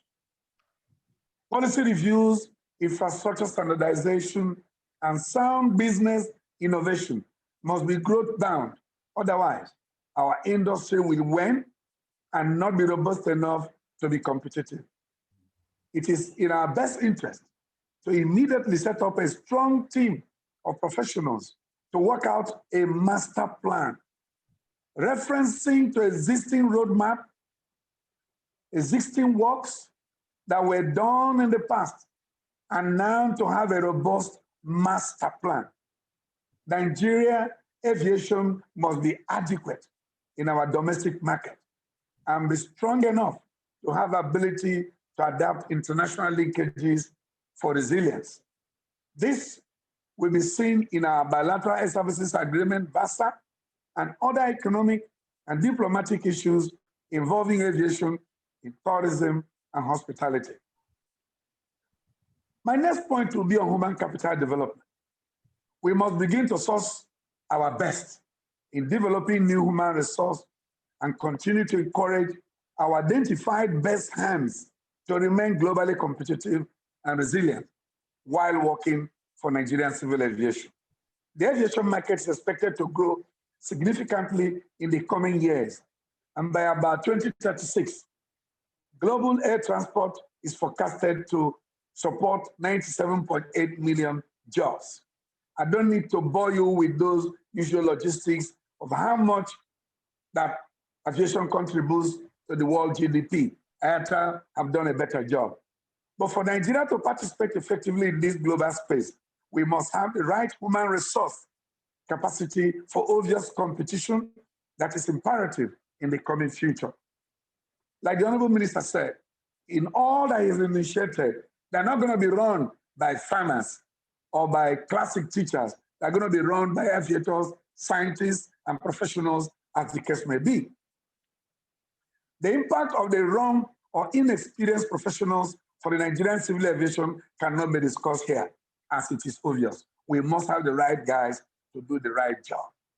Thankfully, we are yet to recover from the experience of what modern life can face without a air transport industry over the world pandemic that nearly brought us and the entire world to its knees. Nigeria should deliberately pursue engaging existing and developing new human resource capacity on a continuous basis for required value to the system, which must be devoid of any political interest. It is equally important to indicate that our management teams must continuously expose themselves to high-level cadre training for emerging critical leadership in the years ahead. For the purposes of this discussion, I would recommend that we look at the statistics on the NCAA website of professionals, pilots, controllers, engineers that we may require in the years ahead. Let me quickly mention about discussions that usually come when developments are about to take place. In this regard, I want to briefly say that discussions are averse to both employment and growth, which will normally give rise to resilience and competitiveness, and we must do everything to avoid those discussions. Discussions will normally come from policy somersault in the middle of the game, change of goalposts as usual. We must therefore show strong will to remain in the line of our policies. Transparency ensures that stakeholders can have confidence in the decision-making and aviation management processes in Nigeria. Thank God for the forthcoming public hearing on the policies, as the Honorable Minister had said. The expected institutional relationship between policymakers, citizens, and their interdependent decision bias will be achieved. The much talked about concession by Nigerian civil aviation of our airports will be a simple move if this principle is deployed quickly. Distortion, no matter how small, must be avoided in all the roadmap as announced by the minister. Private sector friendly environment. Aviation in Nigeria must be private sector driven. However, it has been proven that a mixed ownership will always tend to perform better than most public sector driven industry. The key word is actually to be private sector friendly. The opportunities are enormous, and as the necessary risks are more accommodating under a private sector regime. I don't want us to lose sight of the already issues arising from our airport concession, which is not total concession of build, operate, and transfer of the Murtala Mohammed Domestic Airport by Continental Group, remains an unfortunate litigation in our hands. I support airport concession, but must be transparent. It is very critical for Nigeria to be open in these processes.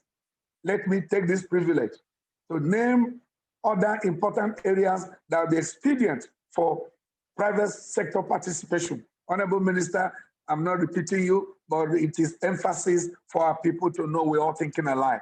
The MROs, search and rescue collaborations with military and other stakeholders, developing airport cities, aerotropolis, aviation training institutions, including flying simulators, but not to name all of them. Finally, let me talk about infrastructure development that must be scientifically driven. The development of future trends in aviation draws its strength from modern-based infrastructure and ICT-driven technology. Modern aircraft are now driven by new generation high-tech, and so is navigational aids, communication and surveillance air traffic management systems. Our activities take place is equally critical for embracing modern technology. Areas like multi-user kiosks to reduce queues and support the new trend of COVID-19 protocols. Also of importance is automating our immigration border controls, as this will simplify arriving and departure protocols in our airports. Machine-human interface is designed to eliminate communicable diseases even long before the recent pandemic arrived. It has been on the front burners of IATA and ICAO. It will also reduce, if not eliminate completely, corruption and improve efficiency in our facilitation system, which of course will be a great mark of our current government drive to banish corruption in our society. Ladies and gentlemen, Honorable Minister, Let me conclude by saying it is known that resilience amplifies business stability, competitiveness, profitability, and growth. This is therefore a way to drive the Nigerian civil aviation to be globally relevant and dynamic. I want to say it's been a privilege. Thank you for everyone for giving me these few minutes to share my thoughts. My pleasure. Wow, thank you so much, Engineer Udo. That was very insightful. And indeed, we still have a lot to do. We must begin to source our best in developing new human resource. That's one thing I'll take away from your presentation, and to continue identify the best hands, to remain in order to remain globally competitive.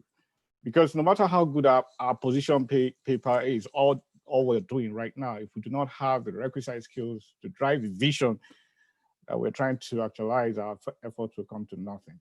Capacity building is everything, and having the right people in the right position is key to sustainable and a resilient sector. Thank you so much. Ladies and gentlemen, we've just finished with the third presenter. I see that the Honorable Minister is back with us. Honorable Minister, sir, we appreciate your patience. Thank you for sticking around. We did have some technical issues earlier on. I'd like to bring you back to conclude on your address. If you can hear me, please. I'd like to bring you back.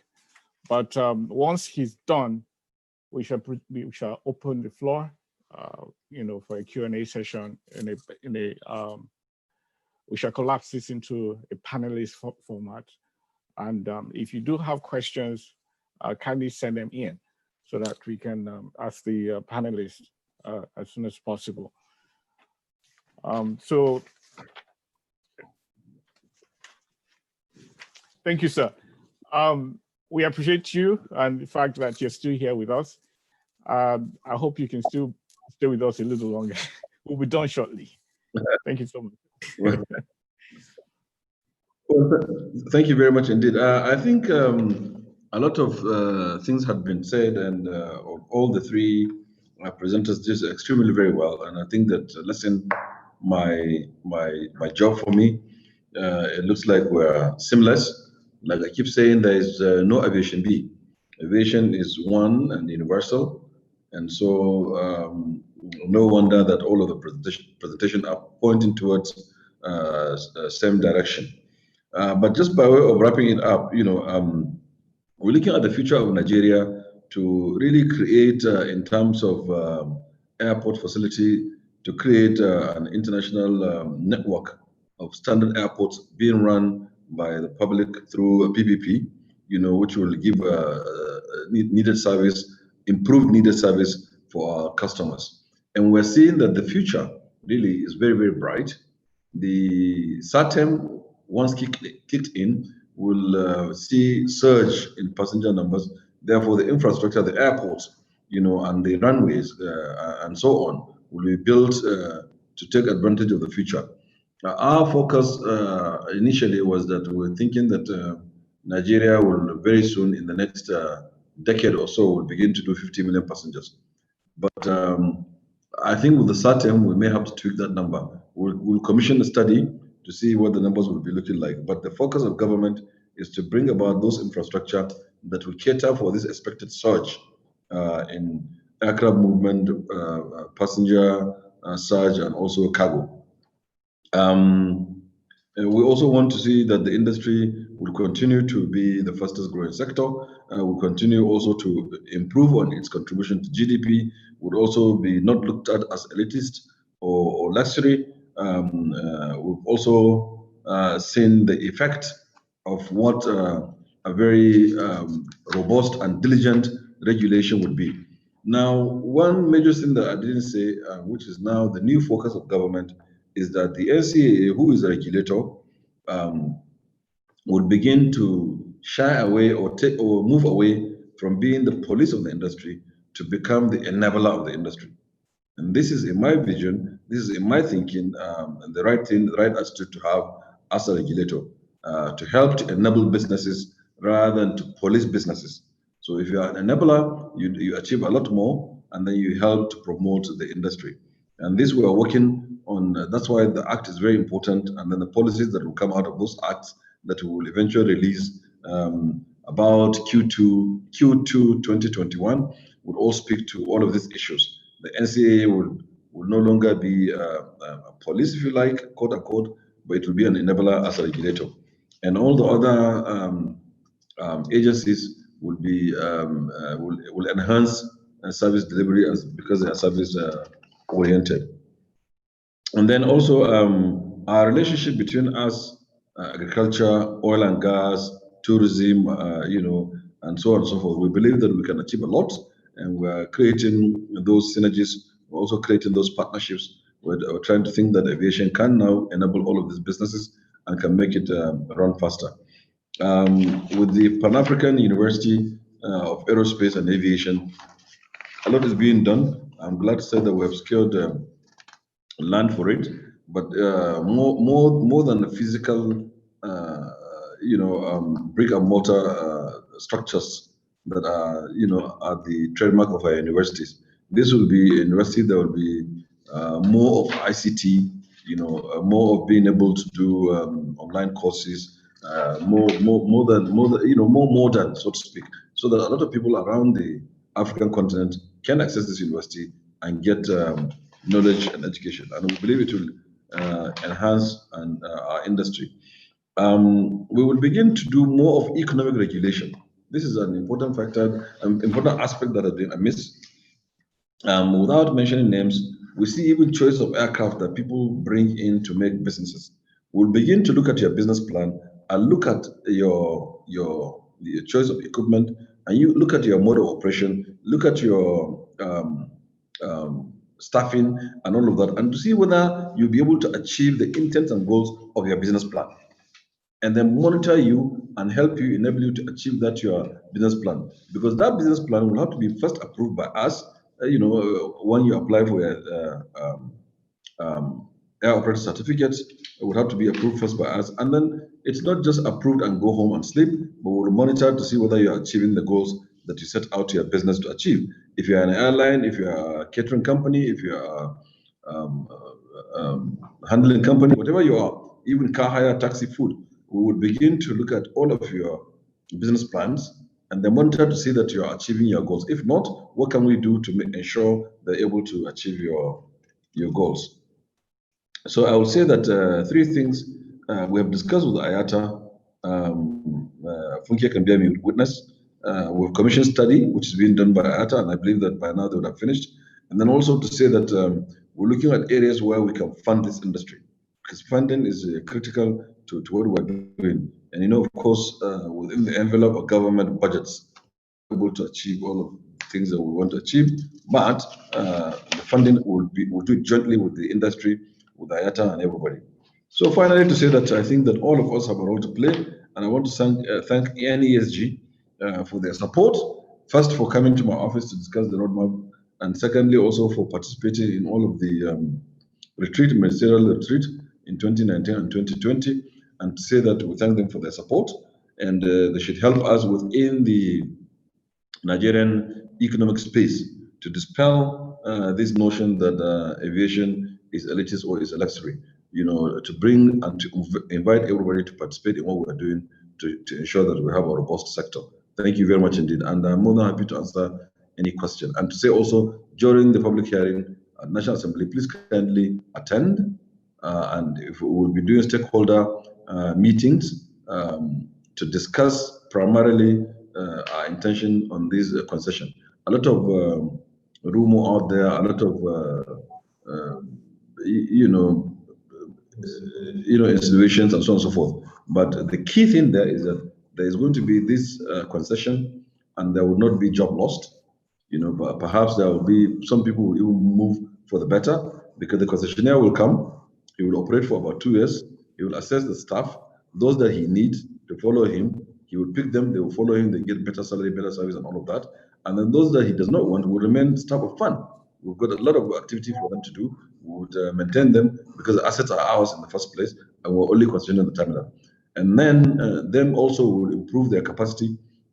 There will be a new fund, there will be a new NCA, there will be a new NAMA, and once we unveiled our intention. But we won't do it alone. We will keep in contact with stakeholders as we've always done.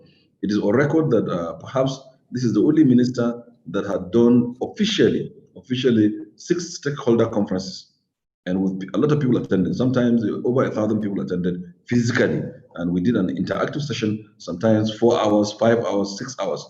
In one of them, we did 7 hours. And aside from that, we've also done a lot of other stakeholder engagements that are minor, totaling about 20 engagements in the last 5 years with stakeholders. And then our doors are always open. The Airline Operators Association, those in travel agency, they always come. Whatever their need is, we'll attend to it and we'll listen to them. We don't arrogate knowledge to ourselves, a monopoly of wisdom. We always throw it back to the public because the intent is to create an industry that is good for our country and for our people. So our job, and my job as a minister, is to continue to provide the avenue, the leaning shoulder, to promote businesses so that they can employ our people and provide the needed service. Thank you very much. Thank you very much, Honorable Minister. Appreciate it. Like I said earlier, we'll be collapsing this into a panel discussion, and we'll have a few questions for our panelists. And what I'd like to do is to ask each panelist specific questions, and then one by one, they can share their thoughts and answers to those questions. Funke, I'd like to ask for your, I'd like to crave your indulgence, everyone, because Funke has another presentation to make. And so I'd like to throw the first question at her so that she can leave. But I thank you for your presence. You did talk about the Africa Free Trade area. And I want to know, or we would like to know, your thoughts, as the person designated as a champion of the Africa Continental Free Trade Area, which is an initiative of the African Union, like we know. You said that Nigeria is ready to take advantage of this initiative. Are we truly ready? Are airlines ready? What do we need to do? What impediments still exist that we need to address for us to take maximum advantage of the Africa Free Trade Area? Funke, please.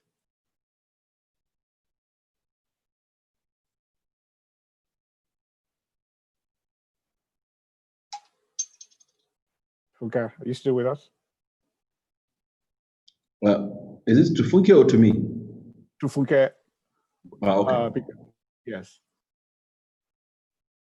Okay, I see her here, but it's possible that she's had to leave. No, she's asking you to unmute her. She's asking you to unmute her. Technical, can you please unmute?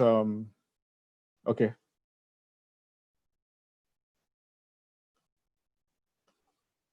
I'm unable to unmute her from my end. Can you please unmute her?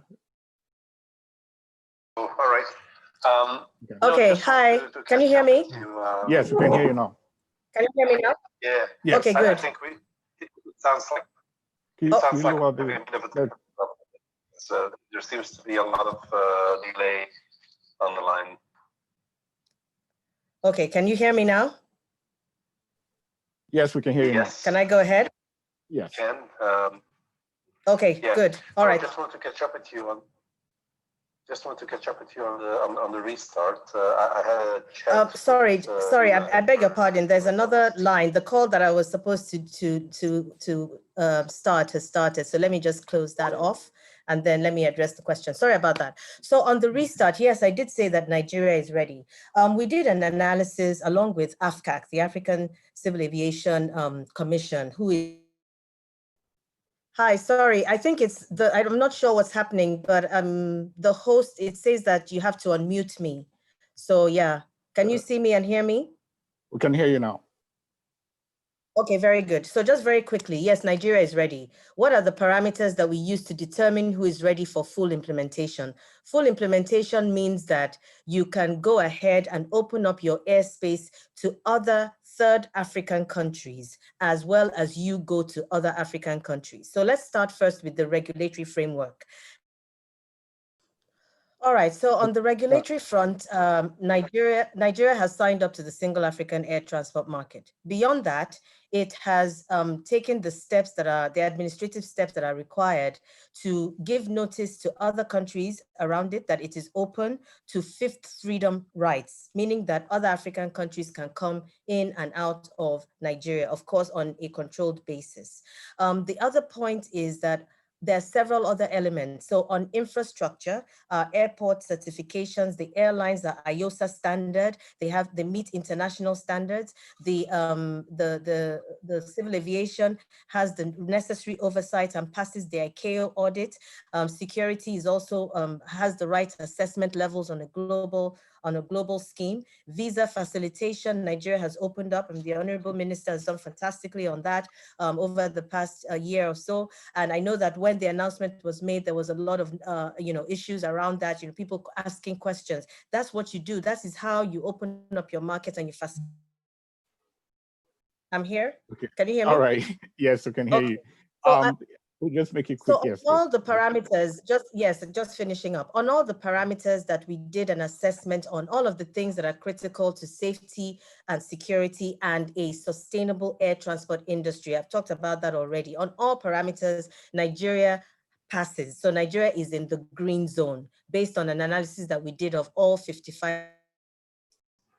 As for my final comments on this, I think I'll just speak a bit to the airline community and say that our focus really should be on how we can take advantage of the access that we have to West Africa and to the other parts of Africa to really seize how to consolidate our market through Africa rather than just looking abroad.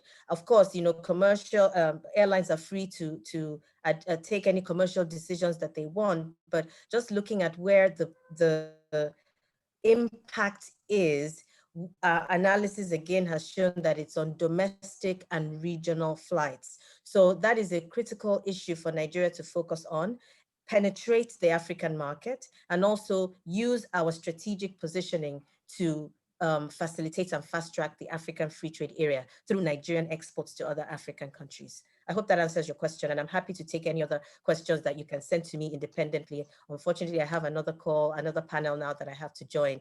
Thank you so much, Honorable Minister. Thank you always for your time, for your accommodation, for your openness and commitment to our cause. NESG, thank you so much for the opportunity. And to my other panelists, thank you for a great job. Thank you so much, Funke. We appreciate your time, and thank you for honoring our invitation. Honorable Minister, I have two questions for you. One is concerning one project that is dear to your heart, and that's the national carrier. I know you've attempted to convince Nigerians over time as to the importance of having one.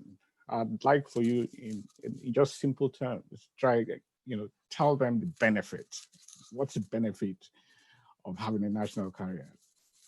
Should we have one? And then the next question has to do with COVID tests at the airports. I know that we recently just reopened our airspace, and there are conditions for passengers to pass through tests.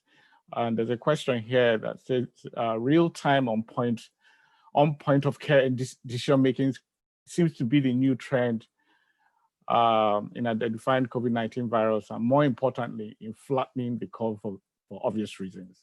There's this rapid antigen testing, which is a new trend that you can test and have results ready within 30 minutes.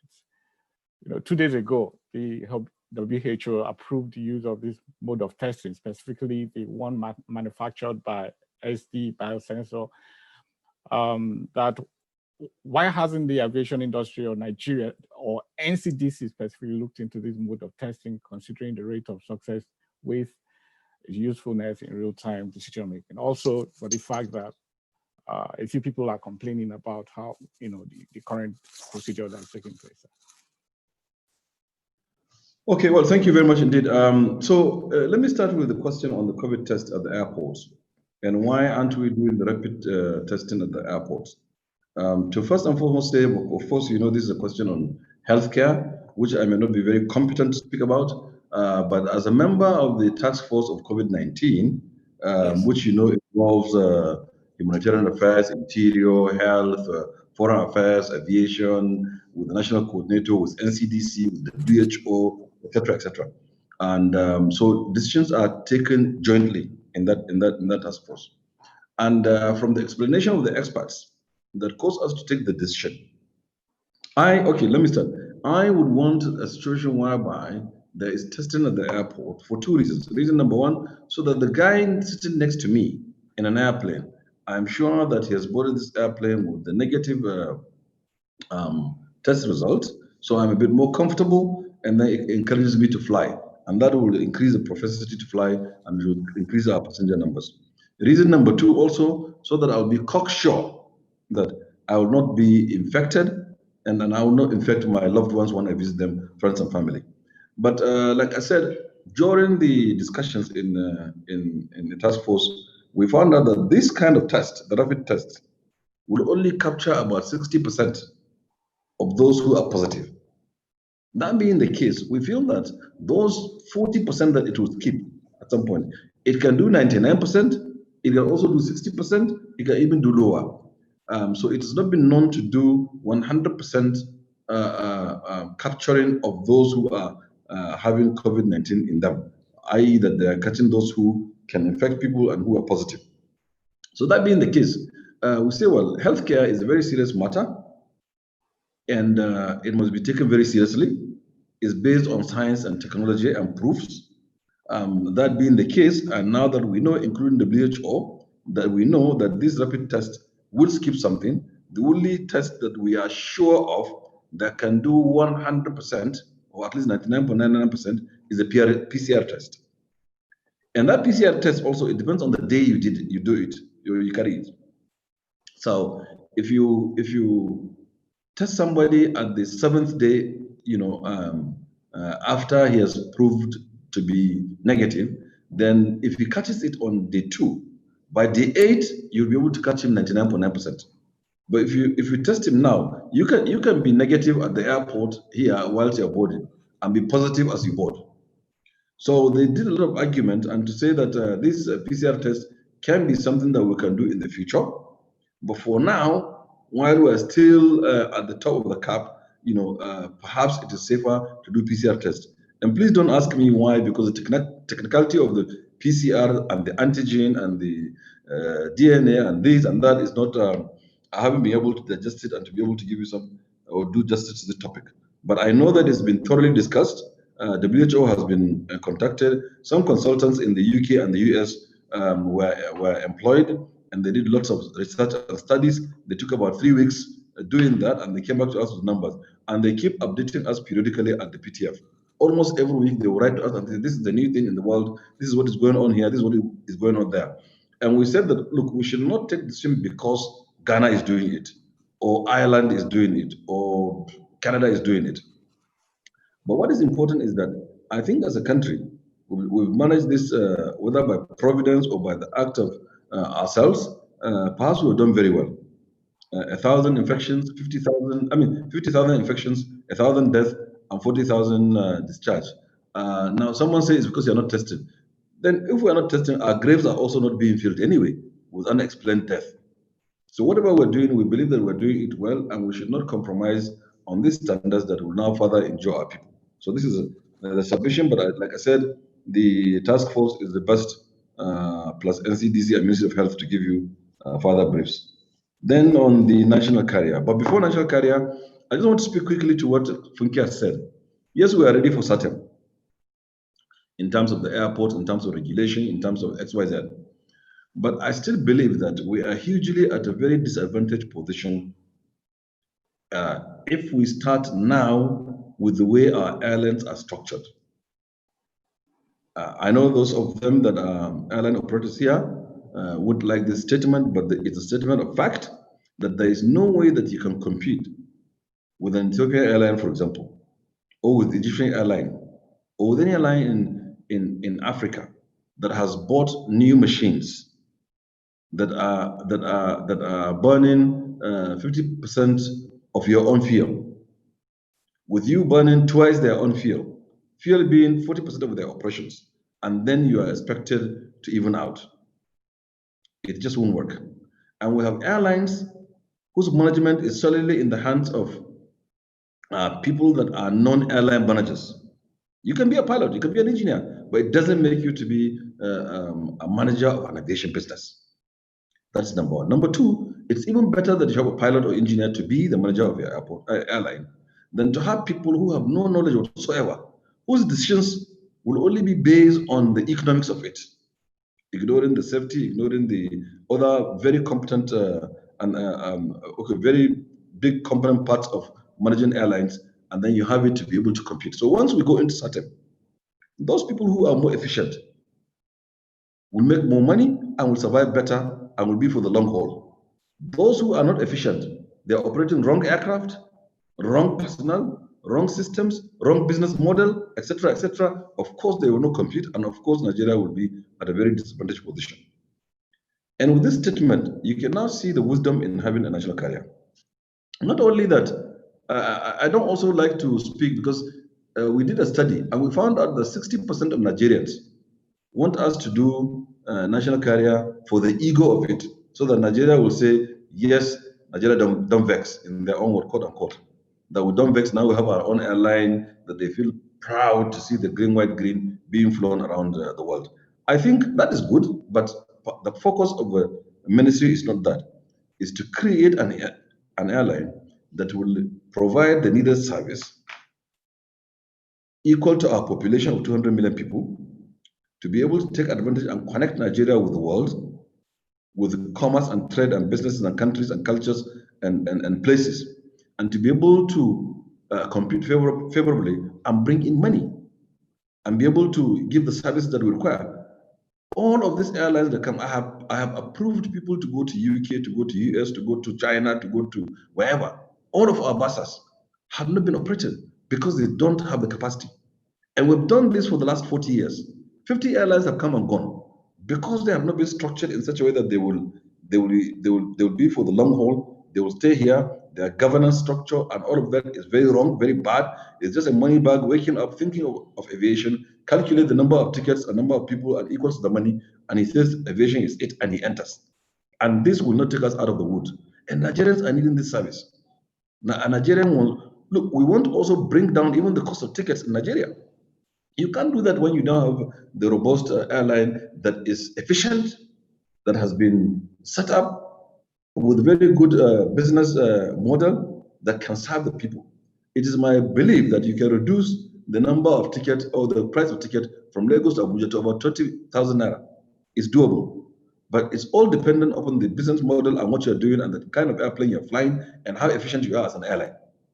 In fact, it also involves even the attitude of the pilots and the engineers themselves. A pilot that is will, for example, drop the landing gears earlier than what he's supposed to do and create drag, he'll consume more fuel. If you multiply over time in the next 1, 2, 3, 4, 5 years, you see the quantum of dollars that have cost you to spend. I know people who bring in airline into the country or aircraft into the country and keep them, and by the time they are ready to use them, all of these maintenance are due, and then they spend millions and millions of dollars and they don't know how.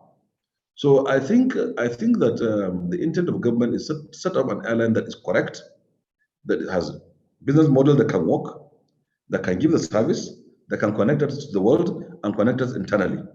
And any airline within the country that wants to do that and is ready to do that, he should clean his slate, go back to drawing board, get the business model right, because we're going to come after them with their business models.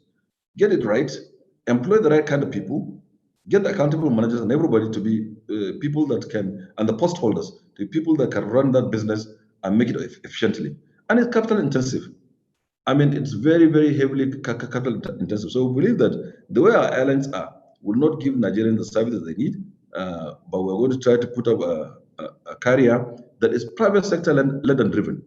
Government will not.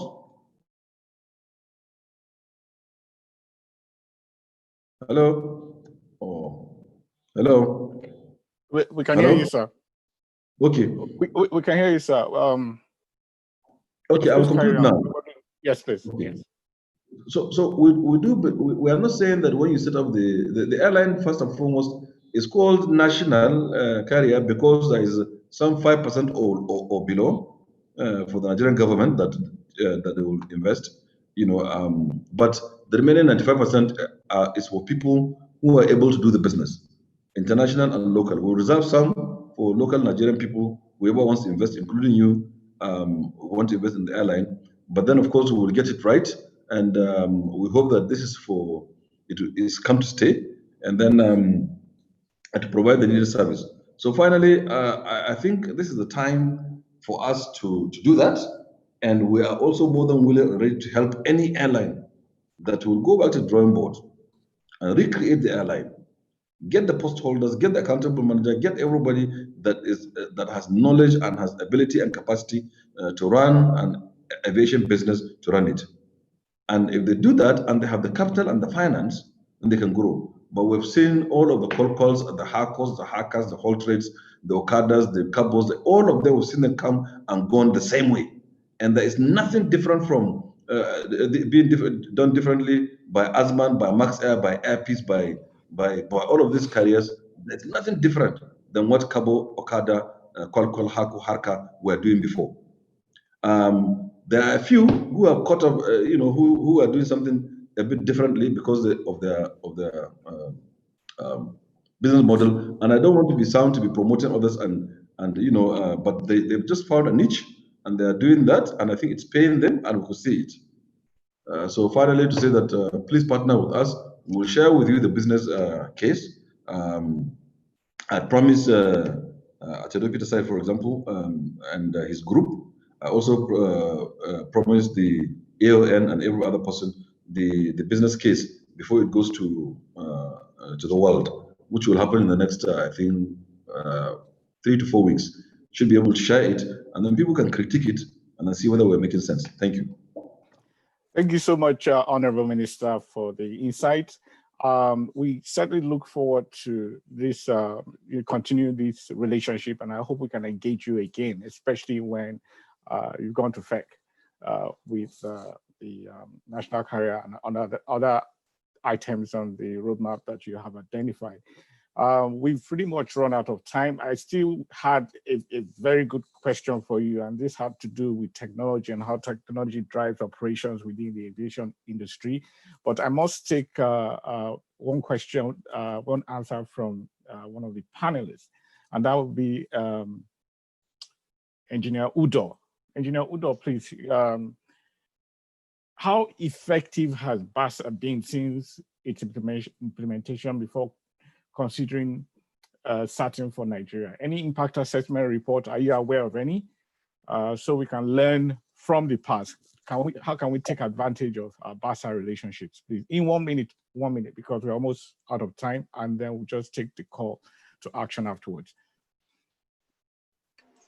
All right, I was waiting for him to unmute me. Thank you. Yeah, where the Honorable Minister has answered it, it's very clear that the BASA has not been quite effective. That's key. Like he said, poor corporate governance is killing the local airlines. So, and I would like us to stay there because of the interests and the public opinion about running a national carrier. It hasn't been very effective all over the world, but every economy is different. So I would recommend for the Honorable Minister to be more engaging and throw more door open for people to get engaged in the plans of the Honorable Minister or the ministry. Like I said earlier on, transparency will be important. Our BASA hasn't done well for obvious reasons. I would like to stop there. Okay, thank you so much. I want to thank everyone, the panelists especially. It's been, times like this, time works against us, and there's just so much. And like I said earlier on in my opening remark, this is the first step. This is just to elicit contributions from all stakeholders so that we can get that consensus on the way forward to making Nigeria globally competitive in the aviation sector. At this point, I'd like to call on Mrs. Joy Duncan to just give us briefly call to action, very briefly. You don't have to go into all the points. We will still have other engagements. We know where we're going with this conversation. So over to you, please, Joy.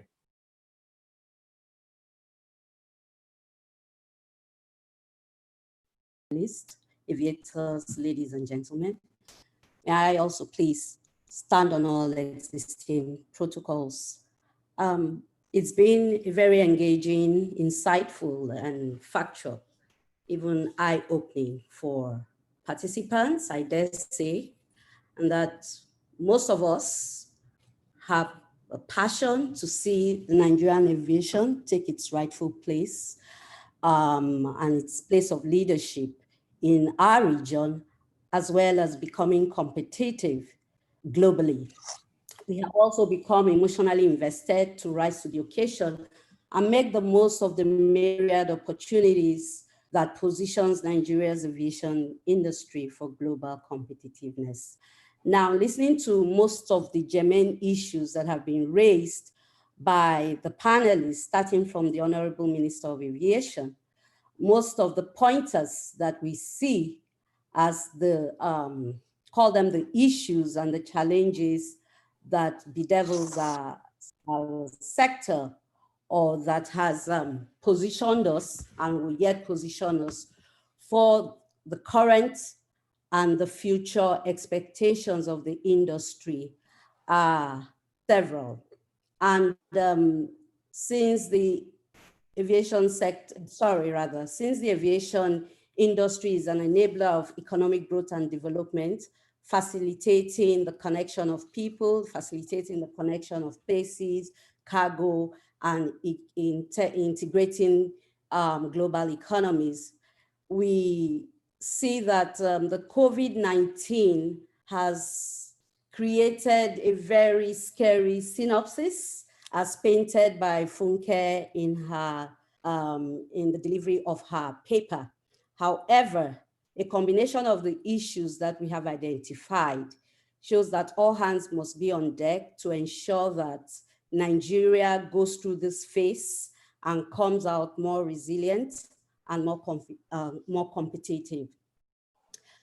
The Honorable Minister, in presenting his keynote address, talked about the budgetary allocation constraints, where aviation most of the time is considered by the executive and probably the National Assembly when allocating budgets, making budgetary allocations, sees it as an elitist, more for the elites rather than for the social interest of the people.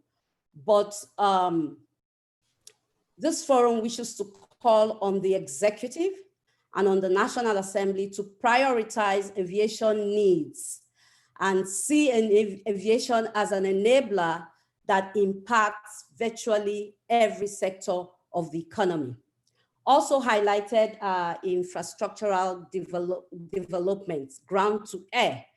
And we see that there are quite some infrastructural deficits, and there are also areas following the roadmap that this present administration has begun, that has set up since 2015 and is executing.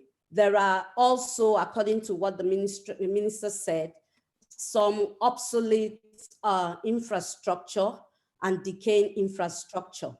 So we are calling on the federal government and on the key players within the industry to rise up to the occasion to see more multi-sector cooperation, collaboration, so as to make the domestic aviation much more robust in its economic activities that impact sustained growth. We need to turn infrastructural deficits into investment opportunities we think that is what this administration is doing relative to airport concessions, which the Honorable Minister told us is just awaiting the approval of the executive, the establishment of MROs, aerotropolis development, and cargo infrastructure that will become free processing zones. So we are calling on the government to also use its presence of mind to ensure that these things are expedited so that there will be more activities created for the domestic, first of all, aviation industry in order to strengthen her and make her able to, surge into the region and create markets for itself and strengthen its position in Africa. Also, we need to work on automating our airports and make them more user-friendly and capacity to support connectivity to the African market and beyond. Furthermore, there was the need called by Funke's paper for automation of immigration border controls and simplifying airport connectivity and its processes so that the hub that we are desiring to make Nigeria for the region and for the continent will be better entrenched. Speaking about the impact of COVID-19 on air travel and the issues of border closures, the federal government is also being asked to rethink COVID-19 border closures with rapid, scalable, systematic COVID-19 testings prior to departure. The policy framework for SATAM, AFCAC, sorry? Yeah, did you say something? Yes, well, I think what we'll do, because we're out of time, is to get what you have identified as items for the call to action. And then we'll add that to what we have at the moment. We're really out of time, but we do appreciate we appreciate your contribution. Mrs. Joy Duncan is the Executive Director of OmniBlue Aviation Limited. And so we have to wrap up now, and I'd like to call on our indefatigable facilitator, Mr. Nana Ude. He's the Policy Commission facilitator for NESG and Group CEO of Aegon Continental Limited, to please give his closing remarks. Mrs. Duncan, do you still have? Yeah, maybe I'll just give them as highlights. Yeah, just while we wait for him to reconnect. Transparent policy, having a stable and transparent policy framework and regulatory framework that will be communicated and made transparent, explicitly communicated, and also giving a level playing field. Adequate and well-trained human capital, which is being developed through the establishment of the university.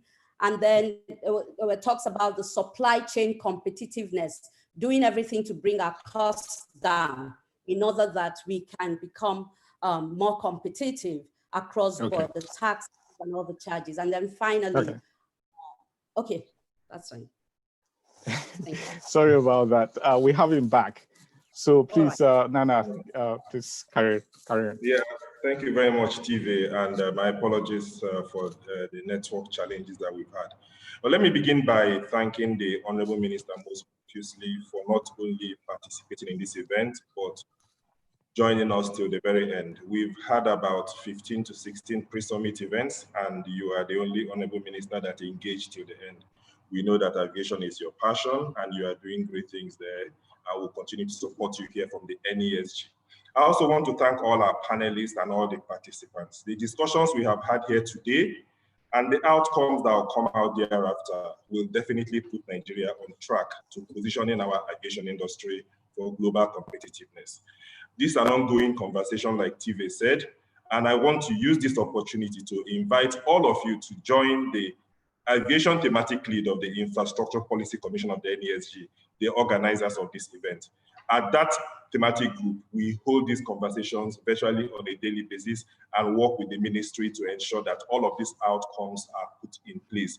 So just go to the NESG website, www.nesgroup.org, to join the IPC. And while you are there, please register for the summit. This is a pre-summit event. The main summit is still going to come up in October. While you're there, just do www.nesgroup.org/26 and register for the summit. We have a lot of sessions. Some of them will speak to what we have discussed today.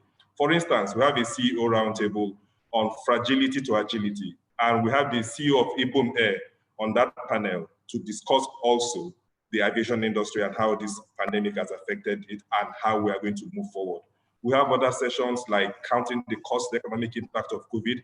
Aviation will be discussed. We have unlocking supply chains. Aviation will be discussed. And of course, we have a session on the path to recovery. So we urge you, let's continue this conversation. Let's go to the summit in October. Thank you so much, everybody, for this. And we appreciate all the contributions. We want to assure you from the NESG and from the Federal Ministry of Aviation, who are the co-hosts for this event, that this conversation will definitely position Nigeria aviation industry for global competitiveness. Thank you very much. TV, over to you. Thank you so much, Nana. Thank you, Honorable Minister, once more. Thank you for staying with us. Special thanks to panelists. And I want to say thank you to the NESG Secretariat for all the hard work they put in, and also to thank my team, members of my thematic team, most especially Mr. Martin, who could not join us here today.